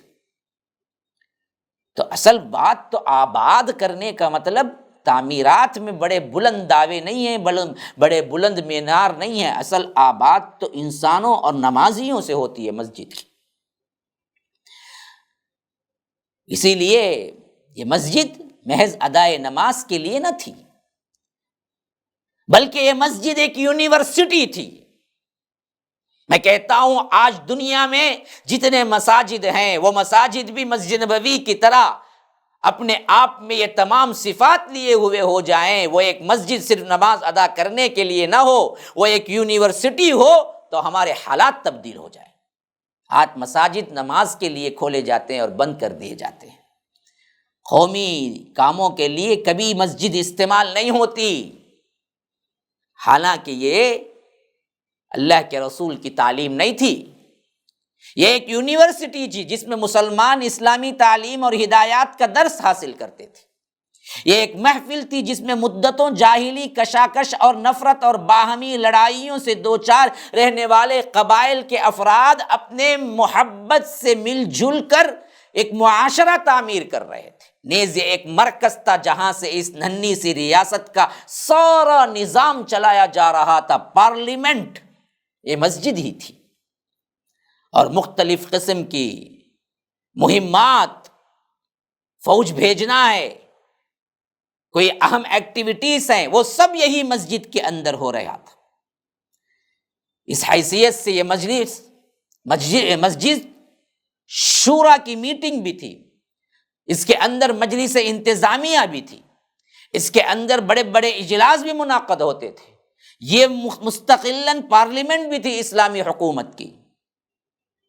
خالی اتنا ہی نہیں تھا، ان سب کے ساتھ ساتھ یہ مسجد انہی فقراء و مہاجرین کی ایک خاصی بڑی تعداد کا مسکن بھی تھا، رہنے کی جگہ بھی تھی، جن کا وہاں پر کوئی مکان نہ تھا، نہ مال تھا، نہ اہل و عیال تھے۔ مہاجرین کا ایک بہت بڑا طبقہ اسی مسجد کے اندر گزارتا تھا، جو اہل صفہ تھے۔ اوائل ہجری ہی میں جب مسجد تعمیر ہو گئی تو اللہ تبارک و تعالی نے ایک نظام دیا مسجد کو کیسے آیا جائے۔ یہ نظام تھا اذان کا نظام، یہ ایک ایسا نغمہ تھا، یہ ایک ایسی پکار تھی جو روزانہ 5 بار افق میں گونجتی تھی، جس سے پورا عالم، پورا مدینہ لرز اٹھتا تھا اللہ اکبر کے نعروں سے۔ اور اس سلسلے میں حضرت عبداللہ بن زید بن عبدر، حضرت عبداللہ ابن زید ابن عبدر رضی اللہ عنہ کا خواب بڑا معروف ہے، جو جامع ترمذی میں، سنن ابن داود میں، سنن ابی داود اور سنن صحیح ابن خزیمہ میں بھی یہ روایتیں آئی ہیں، وہ ہم بعد میں بڑی تفصیل سے پڑھیں گے۔ اب جو مسلمان آ گئے تھے، اس تسلسل سے سب سے اہم ترین کارکردگی وہ تھی جو اللہ کے رسول صلی اللہ علیہ وسلم نے مسلمانوں کے اندر بردرہوڈ، بھائی چارگی تیار کی تھی۔ مسجد نبوی کی تعمیر کا اہتمام فرما کر باہمی اجتماع اور محبت کا ایک مرکز وجود میں بخشا، تو اسی طرح آپ صلی اللہ علیہ وسلم نے تاریخ انسانی کا ایک نہایت ہی تابناک کارنامہ وہ انجام دیا جسے مہاجرین و انصار کے درمیان مواخات، بھائی چارگی کا نام دیا جاتا ہے۔ ابن قیم رحمہ اللہ لکھتے ہیں اپنی کتاب زاد المعاد میں، پھر اللہ کے رسول صلی اللہ علیہ وسلم نے حضرت انس بن مالک کے مکان میں مہاجرین و انصار کے درمیان بھائی چارہ قائم کیا۔ کل 90 آدمی تھے جو جمع ہوئے تھے مکان میں، اور آدھے مہاجر تھے، آدھے انصار تھے۔ بھائی چارگی کی بنیاد کیسی تھی؟ ایک دوسرے کے غمخوار ہوں گے، ایک دوسرے کے موت کے بعد نسبی قرابت داروں کے بجائے یہی ایک دوسرے کے وارث تک ہوں گے۔ اس حد تک اخوت رواداری کا اہتمام ہوا تھا۔ بعد میں یہ اصول منسوخ ہوا اور وارثین کے لیے حق دے دیا گیا کہ جو رشتہ دار ہیں، ورنہ بدر تک اللہ کے رسول نے جن کو بھائی بنایا تھا، وہی اگر وہ بھائی ایک بھائی مرتا ہے تو اس کی وراثت اسی بھائی کو ملے گی، رشتہ دار کو نہیں ملے گی۔ اس حد تک اس کو مضبوط کر دیا گیا۔ بدر کے بعد یہ حکم نازل ہوا کہ وَأُولُو الْأَرْحَامِ بَعْضُهُمْ أَوْلَىٰ بِبَعْضٍ، کہ قرابت دار ہی ایک دوسرے کے زیادہ حقدار ہے وراثت میں۔ لیکن جب بھائی چارگی کا یہ واقعہ ہوا، اس وقت اللہ کے رسول نے کہا کہ تم ایک دوسرے کے بھائی بھی ہو یا ایک دوسرے کے وارث بھی ہو، مرنے پر وراثت تم کو آئے گی۔ باہمی انصار و مہاجرین کا جو تعلق اور بھائی چارے کا جو سبق اللہ کے رسول صلی اللہ علیہ وسلم نے دیا، تو یاد رکھیے یہ ایسا عظیم ترین واقعہ اور عظیم ترین کارنامہ ہے۔ اس بھائی چارگی سے جو واقعات ہوئے ہیں، قیامت تک ایسی مثال لانے سے کوئی بھی قوم دنیا کی قاصر ہے۔ اور بعض روایتوں میں آتا ہے کہ جیسے مہاجرین اور انصار میں بھائی بھائی بنایا تھا، مکی زندگی میں ویسے ہی مہاجرین سے بھی کیا ہے، بھائی بھائی بنایا تھا۔ یعنی وہ مہاجر لوگ جو مہاجری تھے پورے، ان میں بھی اللہ کے رسول نے باہم ایک دوسرے کو بھائی بھائی بنایا تھا۔ اور ادھر آنے کے بعد بھائی ایک مہاجر اور ایک انصار کو بنایا تھا، تاکہ ان دونوں کے درمیان ایک دوسرے کو مدد کرنے کا جذبہ، ایک دوسرے پر قربان ہونے کا، ایک دوسرے پر ایثار محبت کا جذبہ آئے۔ اللہ کے رسول صلی اللہ علیہ وسلم کو اس بھائی چارے کو جو اصحاب رسول اللہ صلی اللہ علیہ وسلم کے درمیان بنایا تھا، خالی یہ کھوکھلے الفاظ نہیں تھے کہ تم آج اس سے بھائی بن جاؤ، آج سے تم اور وہ بھائی ہیں، بلکہ یہ ایک عہد نامہ تھا جسے دل و جان سے دونوں نے قبول کیا، انصار نے بھی، مہاجرین میں بھی، ہر معاملے میں۔ اسی واسطے ہم دیکھتے ہیں صحیح بخاری کی روایت میں مہاجرین جب مدینہ تشریف لائے تو اللہ کے رسول صلی اللہ علیہ وسلم نے، یہ واقعہ صحیح بخاری کے اندر ہے، حضرت عبد الرحمن بن عوف اور حضرت سعد بن ربیع کو بھائی بنایا تھا۔ سعد بن ربیع انصار، عبد الرحمن بن عوف مہاجر۔ پھر اس کے بعد حضرت سعد عبد الرحمن سے کہا، انصار میں سب سے زیادہ مالدار ہوں، آپ میرا مال 2 حصوں میں بانٹ کر آدھا لے لیں، اور میری 2 بیویاں بھی ہیں، دیکھ لیں جو زیادہ پسند ہو اس کو میں طلاق دے دیتا ہوں، عدت کے بعد آپ اس سے شادی کر لیں، کیونکہ پردے کا حکم ابھی نازل نہیں ہوا تھا۔ حضرت عبد الرحمن نے کہا کہ اللہ تبارک و تعالی آپ کے اہل میں، آپ کے مال میں برکت دے، مجھے یہ سب نہیں چاہیے، بس آپ مجھے بازار کا راستہ دکھا دیں۔ تو کہتے ہیں کہ انہوں نے بنو قینقاع کے بازار کا راستہ دکھلا دیا، اور وہاں پر وہ روزانہ جاتے، کچھ لکڑیاں لے آ کر بیچتے، اس طرح وہ اپنے اخراجات بھی پورا کر لیتے، کچھ بچا کر بھی رکھتے، جو چند دن بعد شادی بھی کر لی۔ یہ واقعہ بڑا دلچسپ اور ہمارے لیے سبق آموز ہے، لیکن وقت ہوا چاہتا ہے انشاءاللہ میں اگلی مجلس میں یہ واقعات کا تسلسل قائم رکھوں گا۔ تب تک کے لیے اجازت دیجیے۔ ھذا وباللہ التوفیق، وصلی اللہ وسلم علی نبینا محمد۔ اسأل اللہ لی ولکم ولسائر المسلمین من کل ذنب فاستغفروہ انہ هو الغفور الرحیم۔ والسلام علیکم ورحمۃ اللہ وبرکاتہ۔ MSLI ٹی وی، رہنمائی بدلتی دنیا کے لیے۔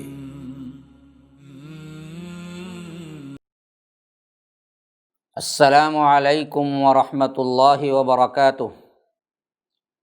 بسم اللہ الرحمن الرحیم۔ الصلاۃ والسلام علی اشرف الانبیاء والمرسلین، نبینا محمد وعلی آلہ وصحبہ اجمعین، وعلی من تبعہم بإحسان الی یوم الدین، وبعد۔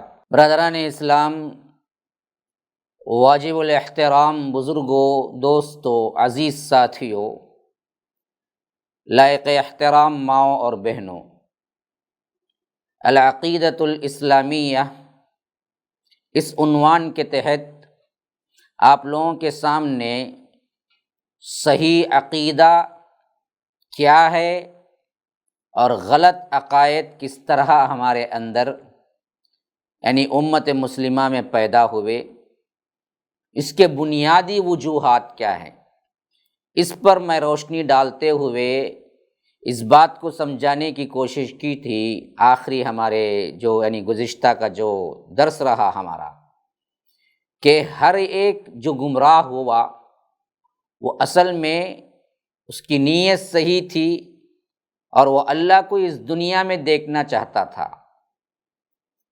پچھلے فرق بھی اسی واسطے، اور ہمارے اندر صوفیہ کا یا طریقت کے نام پر دھوکہ دینے والے گروہوں کا بھی مسئلہ یہی ہے کہ وہ غیب از خود جان لینا چاہتے ہیں، جس کا کوئی راستہ اللہ تبارک و تعالی نے نہیں رکھا۔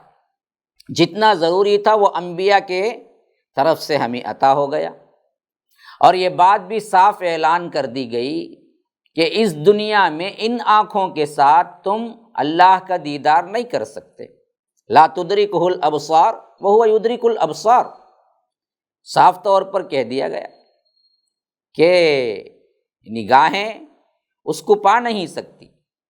اب سوال یہ پیدا ہوتا ہے کہ اگر اس دنیا میں دیدار الہی ممکن ہی نہیں تو یہ لوگ کس کے پیچھے پڑے ہوئے ہیں اور کیوں پڑے ہوئے ہیں؟ پھر جو لوگ دیدار الہی سے مشرف ہونے کا یعنی دیکھ لینے کا دعویٰ کرتے ہیں تو اس کی کیا حقیقت ہے؟ کتنے لوگوں نے دعویٰ کیا، کتنے لوگوں نے دھوکہ دیا، کتنے لوگوں نے کیا عوام کو بہکایا کہ میں نے کیا ہے اللہ کو دیکھا یا دکھاتا ہوں، فلاں اتنے پیسے دو، فلاں بیعت کر لو، فلاں کے فرقے میں آ جاؤ، ہمارے ولی تو اللہ کو دیکھتے ہیں، اللہ کے ساتھ رہتے ہیں۔ تو یہ سوال پیدا ہوتا ہے کہ جب شریعت نے صاف بتا دیا اور اماں عائشہ نے خود اللہ کے رسول صلی اللہ علیہ وسلم کی کیفیت بیان کر دی کہ اللہ کے رسول نے نہیں دیکھا، پھر بھی یہ کوشش کیوں؟ تو اس سوال کے جواب سے بیشتر یہ سمجھ لینا ضروری ہے کہ اللہ تعالیٰ کے تجلی ڈالنے، ہم کلام ہونے یا وحی بھیجنے کے دو نتائج ہیں، دو ہی نتائج ہیں جو یقینی طور پر پیدا ہوں گے۔ ایک ہے کہ انسان اس میں لذت حقیقی محسوس کرتا ہے، جسے اللہ تعالیٰ نے جب حضرت موسیٰ علیہ السلام سے ہم کلام ہوئے تو صرف اتنا پوچھا، موسیٰ تمہارے ہاتھ میں کیا ہے؟ وَمَا تِلْكَ بِيَمِينِكَ يَا موسیٰ۔ تو حضرت موسیٰ علیہ السلام اس مختصر سوال کا جو اچھا خاصا لمبا جواب دیا وہ کیا تھا؟ قَالَ هِيَ عَصَايَ أَتَوَكَّأُ عَلَيْهَا وَأَهُشُّ بِهَا عَلَى غَنَمِي وَلِيَ فِيهَا مَآرِبُ أُخْرَى۔ تو اتنا لمبا جو جواب دیا تو مفسرین و محدثین یہ کہتے ہیں کہ اللہ سے ہم کلام ہونے کی یہ خاص لذت ہے، وہ اتنی عجیب کیفیت کا نام ہے کہ ان لذت کے لمحات کو حضرت موسیٰ علیہ السلام طویل سے طویل تر کرنا چاہتے تھے۔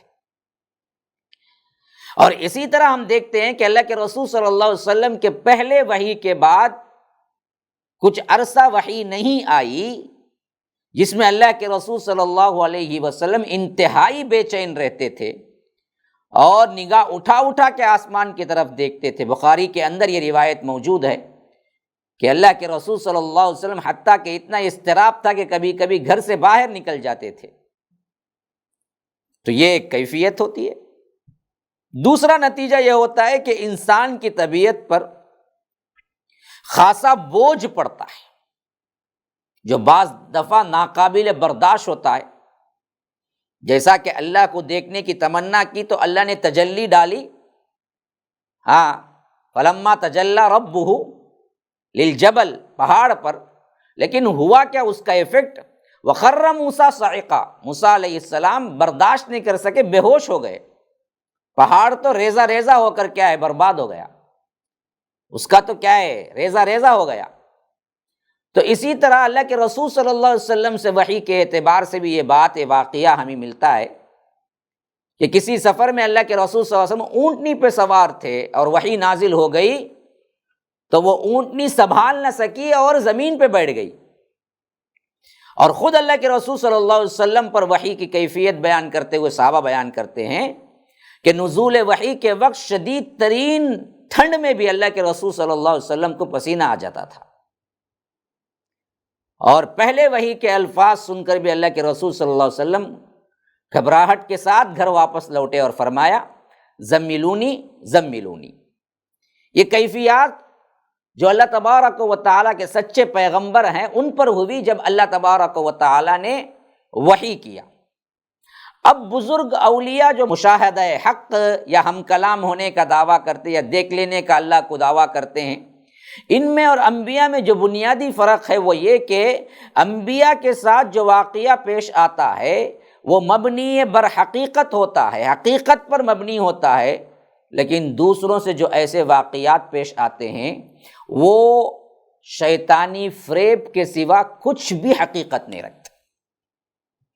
جیسا کہ حضرت شیخ عبد القادر جیلانی رحمہ اللہ کا اپنے ہی بارے میں اپنے کشف کا ایک ذاتی واقعہ بیان کرتے ہیں، جو کہ کیا ہے، صحیح طور پر ہمیں معلوم ہے، ثابت ہو رہا ہے کہ وہ خود کہتے ہیں کہ ایک مرتبہ میرے سامنے ایک بہت بڑی روشنی ظاہر ہوئی جس سے آسمان کے کنارے بھر گئے، اس سے ایک سورج ظاہر ہوئی، اس نے مجھ سے مخاطب ہو کر کہا اے عبد القادر، میں تمہارا رب ہوں، میں نے تمہارے لیے سب محرمات حرام چیزیں حلال کر دیے۔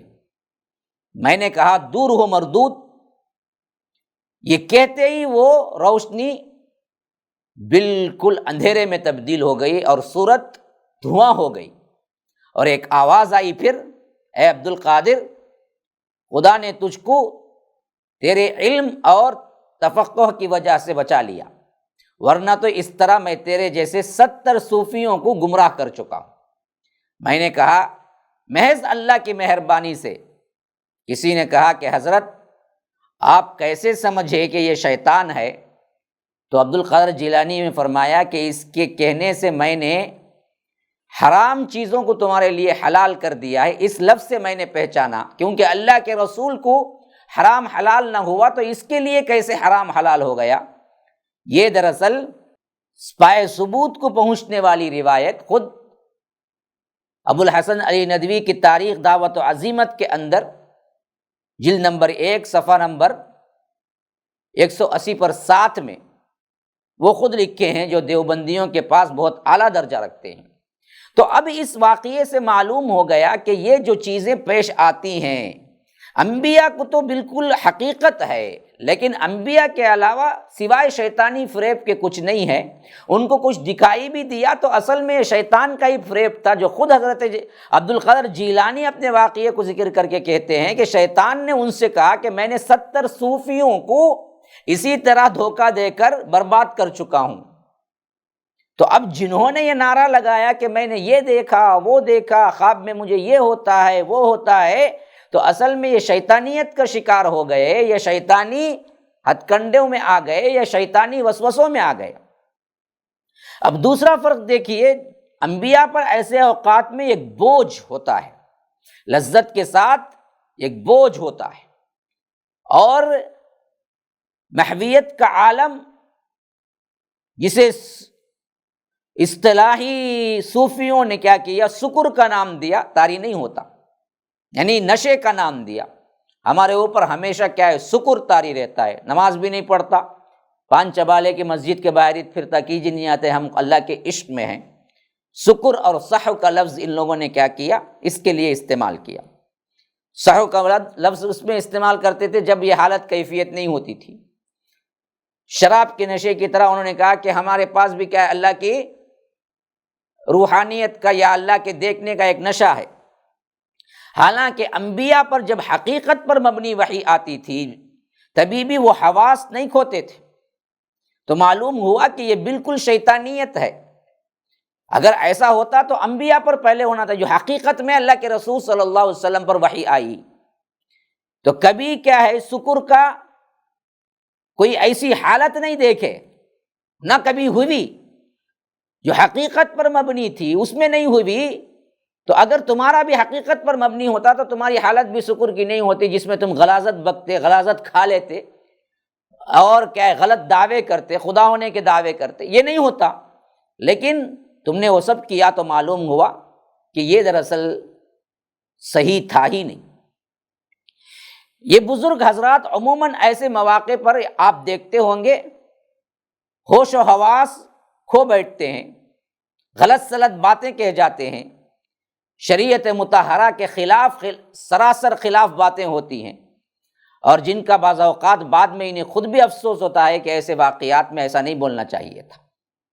یہ باقاعدہ طور پر خود لکھتے ہیں کہ کیفیت میں نے یہ کہہ دیا تھا، لیکن وہ کیفیت طاری کیوں ہوئی؟ وہ اللہ کے ولی نہیں، شیطانی وسوسوں کی وجہ سے، کیونکہ کتاب و سنت کے نصوص قطعیہ سے ثابت ہے کہ وحی الہی کا سلسلہ اللہ کے رسول صلی اللہ علیہ وسلم کے بعد منقطع ہو چکا ہے، خاتم النبیین ہے۔ اب کوئی دعویٰ یہ کرتا ہے کہ مجھے کیا ہے وحی آتی ہے، کیونکہ یہ نہیں کر سکتا نا، اس بات سے کشف کا لفظ، ہم نے مشاہدہ کیا ہے، ہم نے فلاں ہوا ہے، ہمیں کشف ہوا ہے، یہ سب ایک ہی ہے۔ جو یہ دعویٰ کرتا ہے وہ دراصل اللہ کے رسول صلی اللہ علیہ وسلم کو خاتم النبیین مانتا ہی نہیں ہے۔ پھر الگ سے قادیانیوں کے لیے فتوے کیوں؟ خود بھی تو نہیں مانتے ہیں، خود بھی تو توڑتے ہیں، حالانکہ وہ بدبخت بھی اسی راہ سے دراصل کیا ہے بنا آ کر نبی، یہی اس طرح کے ہیلہ بازیوں سے ہی اپنے واقعات کو جوڑا۔ یہ بھی یہی کرتے ہیں، خواہ وہ دیوبندی ہوں خواہ وہ بریلوی ہوں، نعرے بہت بلند ہے، لیکن اصل میں اندر میں یہی چیزیں ہیں، جس واسطے اس نے دراصل عوام میں ایجاد کر کے نبوت کا دعویٰ کر دیا۔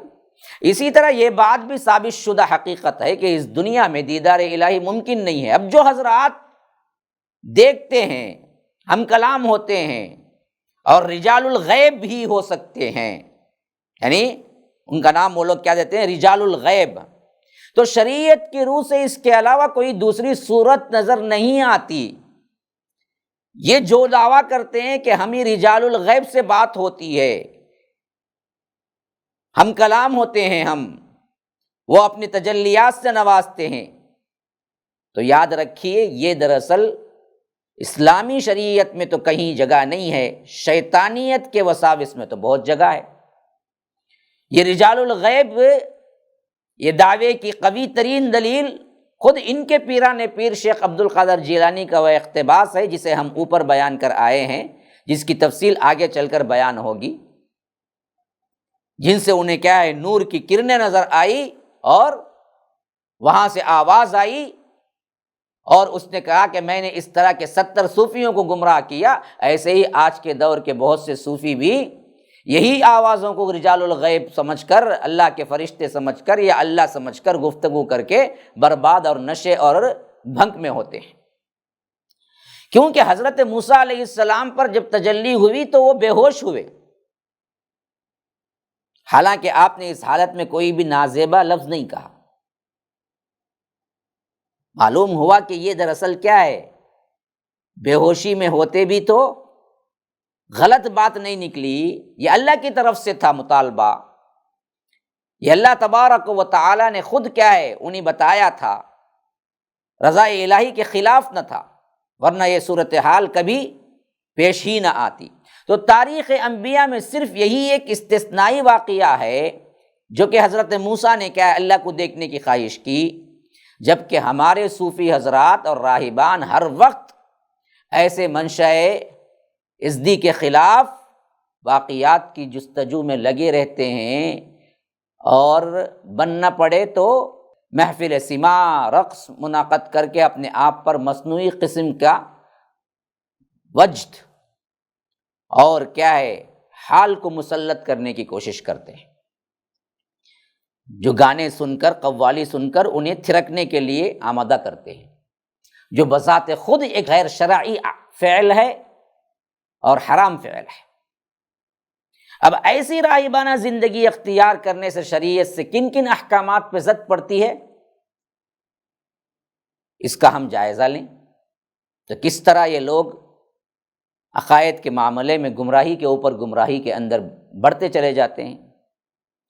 کیونکہ کشف اور مشاہدے کی حقیقت اصل میں کیا ہے، انسان کی عقل ایک محدود دائرے تک ہی کام کر سکتی ہے، اسی طرح قلب کا ایک تصور، قلب کا ایک احساس، یہ کیا ہے؟ وجدان ہے، اور یہ وجدان بھی کیا ہے؟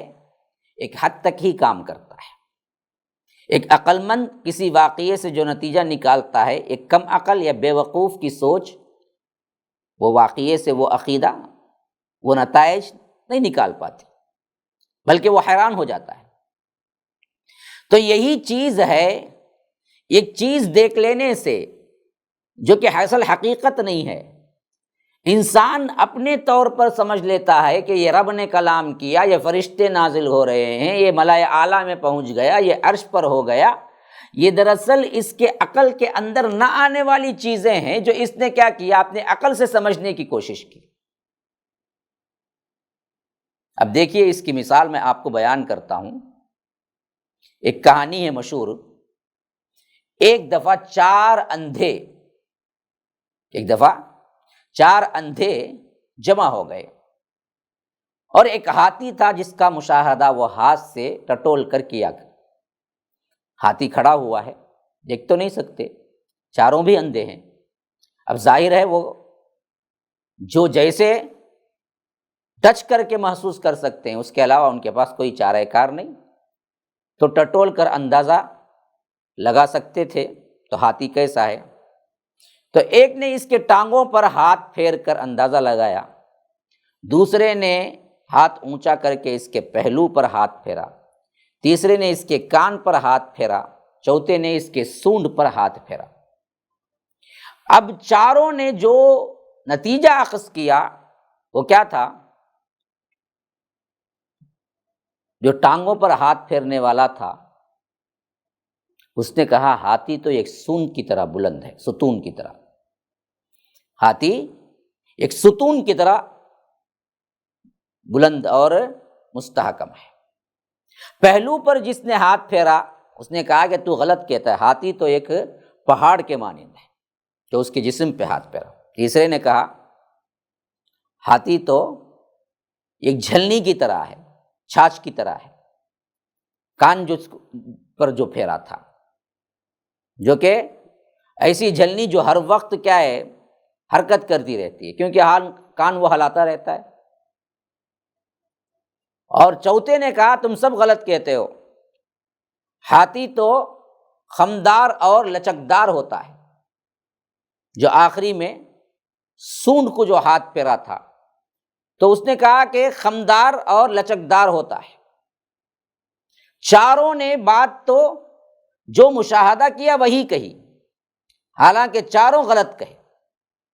اب ان سب اندھوں میں سے ایک کا یہی تکرار تھا کہ اس کا ملاحظہ صحیح ہے، ہر ایک کہہ رہا تھا کہ میں نے جو دیکھا، میں نے جو پایا، ہاتھی ویسا ہی ہے، خمدار ہے، حالانکہ سب کچھ غلط ہے۔ یہی صورت ان صوفیوں کی بھی ہے، جو حقیقت حال، جو مشاہدین حق کی ہے، جو یہی حالت ان لوگوں کی ہے جو کہتے ہیں کہ ہمیں مشاہدہ حق ہو گیا، فلاں ہو گیا، یہ ہو گیا، وہ ہو گیا۔ اندھے کی سی معاملہ ہے۔ اس لحاظ سے اگر آپ کو کچھ دکھ گیا، اس کے حساب سے تم بڑے بن گئے، تو یاد رکھو اللہ کو تو نہیں دیکھ سکتے، اس معاملے میں تم اندھوں کی مانند ہی ہو۔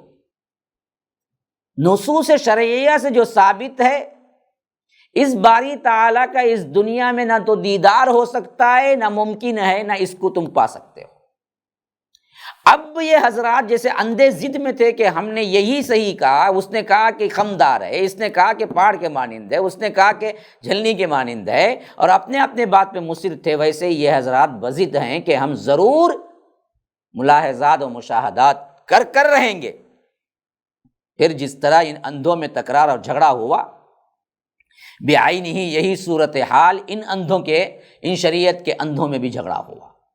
ایک نے کہا کہ میں خدا کے اتنا قریب ہو گیا، بالآخر ہم دونوں ایک ہو گئے۔ دوسرے نے کہا کہ میں جذب اور مستی میں اتنا منہمک ہوا، آتش عشق میں اتنا تیز ہوا کہ خود خدا نیچے اتر کر میرے جسم میں اتر گیا، حلول کا عقیدہ۔ پھر ان میں ہی جو تیسرا تھا، اس نے کہا تم دونوں غلط کہتے ہو، بھلا خدا کوئی مخصوص جسم ہے جس میں تم مدغم ہو گئے تھے، یا وہ تمہارے جسم میں داخل ہو گیا؟ وہ تو ہر شے میں پہلے سے ہی موجود ہے، وحدت الوجود کا عقیدہ ہر چیز میں داخل ہے۔ اور چوتھے نے کہا تم سب غلط کہتے ہو، خدا تو فی الواقع ایک الگ ہستی ہے، تاہم کائنات کے جملہ اشیاء اس کے لباس کی طرح ہیں۔ تو وہ ہیں یہ مختلف نظریات جو اس دین طریقت کے مختلف اعیان نے پیش کی، جس کا تفصیلی جائزہ ہم آگے بھی لیتے رہیں گے۔ اس حیثیت سے ہمیں اچھی طرح بات معلوم ہو گئی، کسی نے اللہ کو نہیں دیکھا، جیسے اندھوں نے نہیں دیکھا، کسی نے اللہ کو نہیں دیکھا، لیکن سب نے جو دیکھ کے اپنے اپنے عقل سے گیس کیا، سب غلط تھے۔ ایسے ہی ان بدبختوں نے جتنے دعوے کیے ہیں سب غلط ہیں، کوئی دیکھ نہیں سکتا شریعت اسلامیہ کی روح سے، لیکن خود ساختہ طریقت کے پیروکاروں میں جیسے اندھے بعد میں جھگڑنے لگے بعینی ہی، اسی طرح ان کے اندر بھی اختلاف ہو گیا۔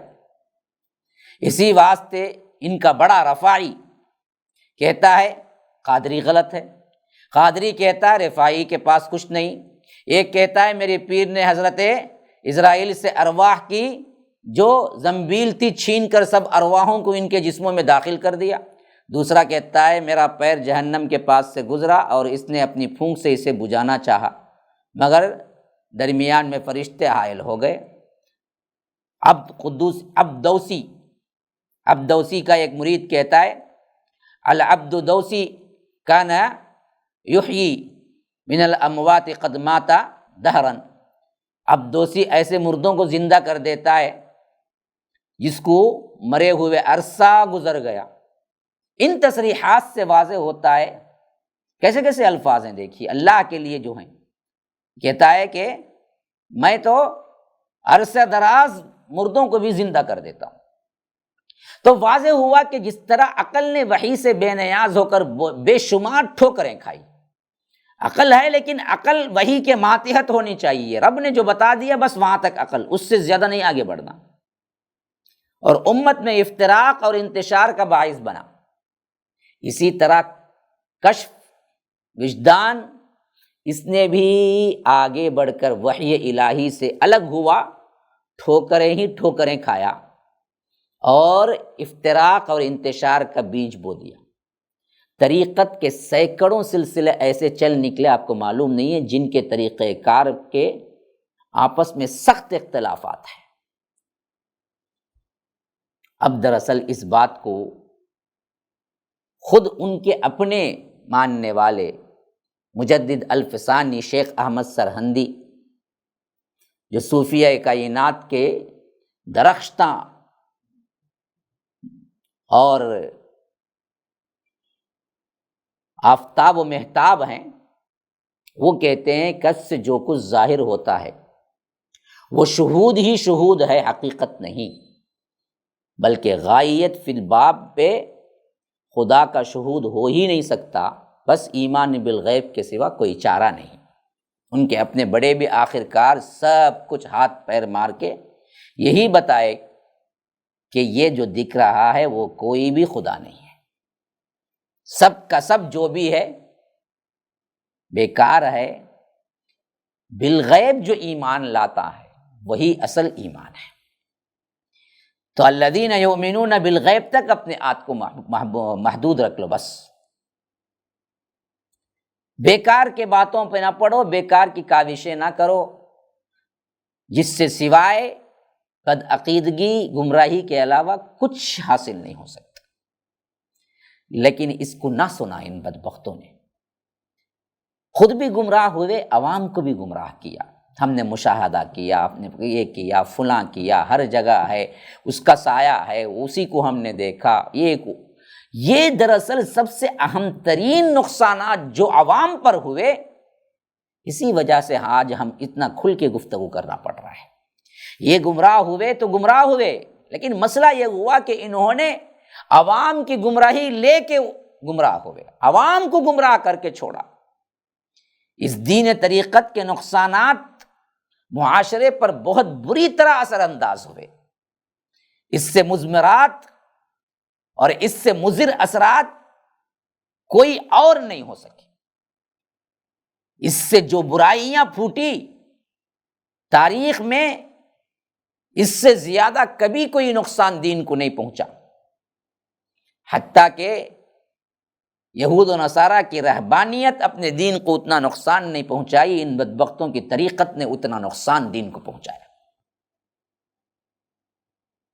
تو یاد رکھیے، معاشرہ اس کو مان گیا اور ان بدبختوں کو ولی اللہ سمجھا، اور انہوں نے اپنی حیثیت بڑھانے کے لیے جھوٹ موٹ کے مشاہدات یا ان کو جو شیطانی وساوس کے اعتبار سے ہوئے اسی کو سچ سمجھ کر علل اعلان کہنا شروع کر دیا، جس سے ایمان عقیدہ بگڑ گیا۔ ہاں، تو انشاءاللہ اب میں معاشرے پر جو نقصانات ہوئے اس حیثیت سے بہت اہم ترین گفتگو کروں گا۔ اصل میں وقت ہوا چاہتا ہے، اگلے ہمارے درس میں انشاءاللہ یہ موضوع رہے گا۔ تب تک کے لیے اجازت دیجیے۔ ھذا وباللہ التوفیق وصلی اللہ وسلم علی نبینا محمد۔ اسأل اللہ لی ولکم ولسائر المسلمین من کل ذنب فاستغفروہ انہ هو الغفور الرحیم۔ والسلام علیکم ورحمۃ اللہ وبرکاتہ۔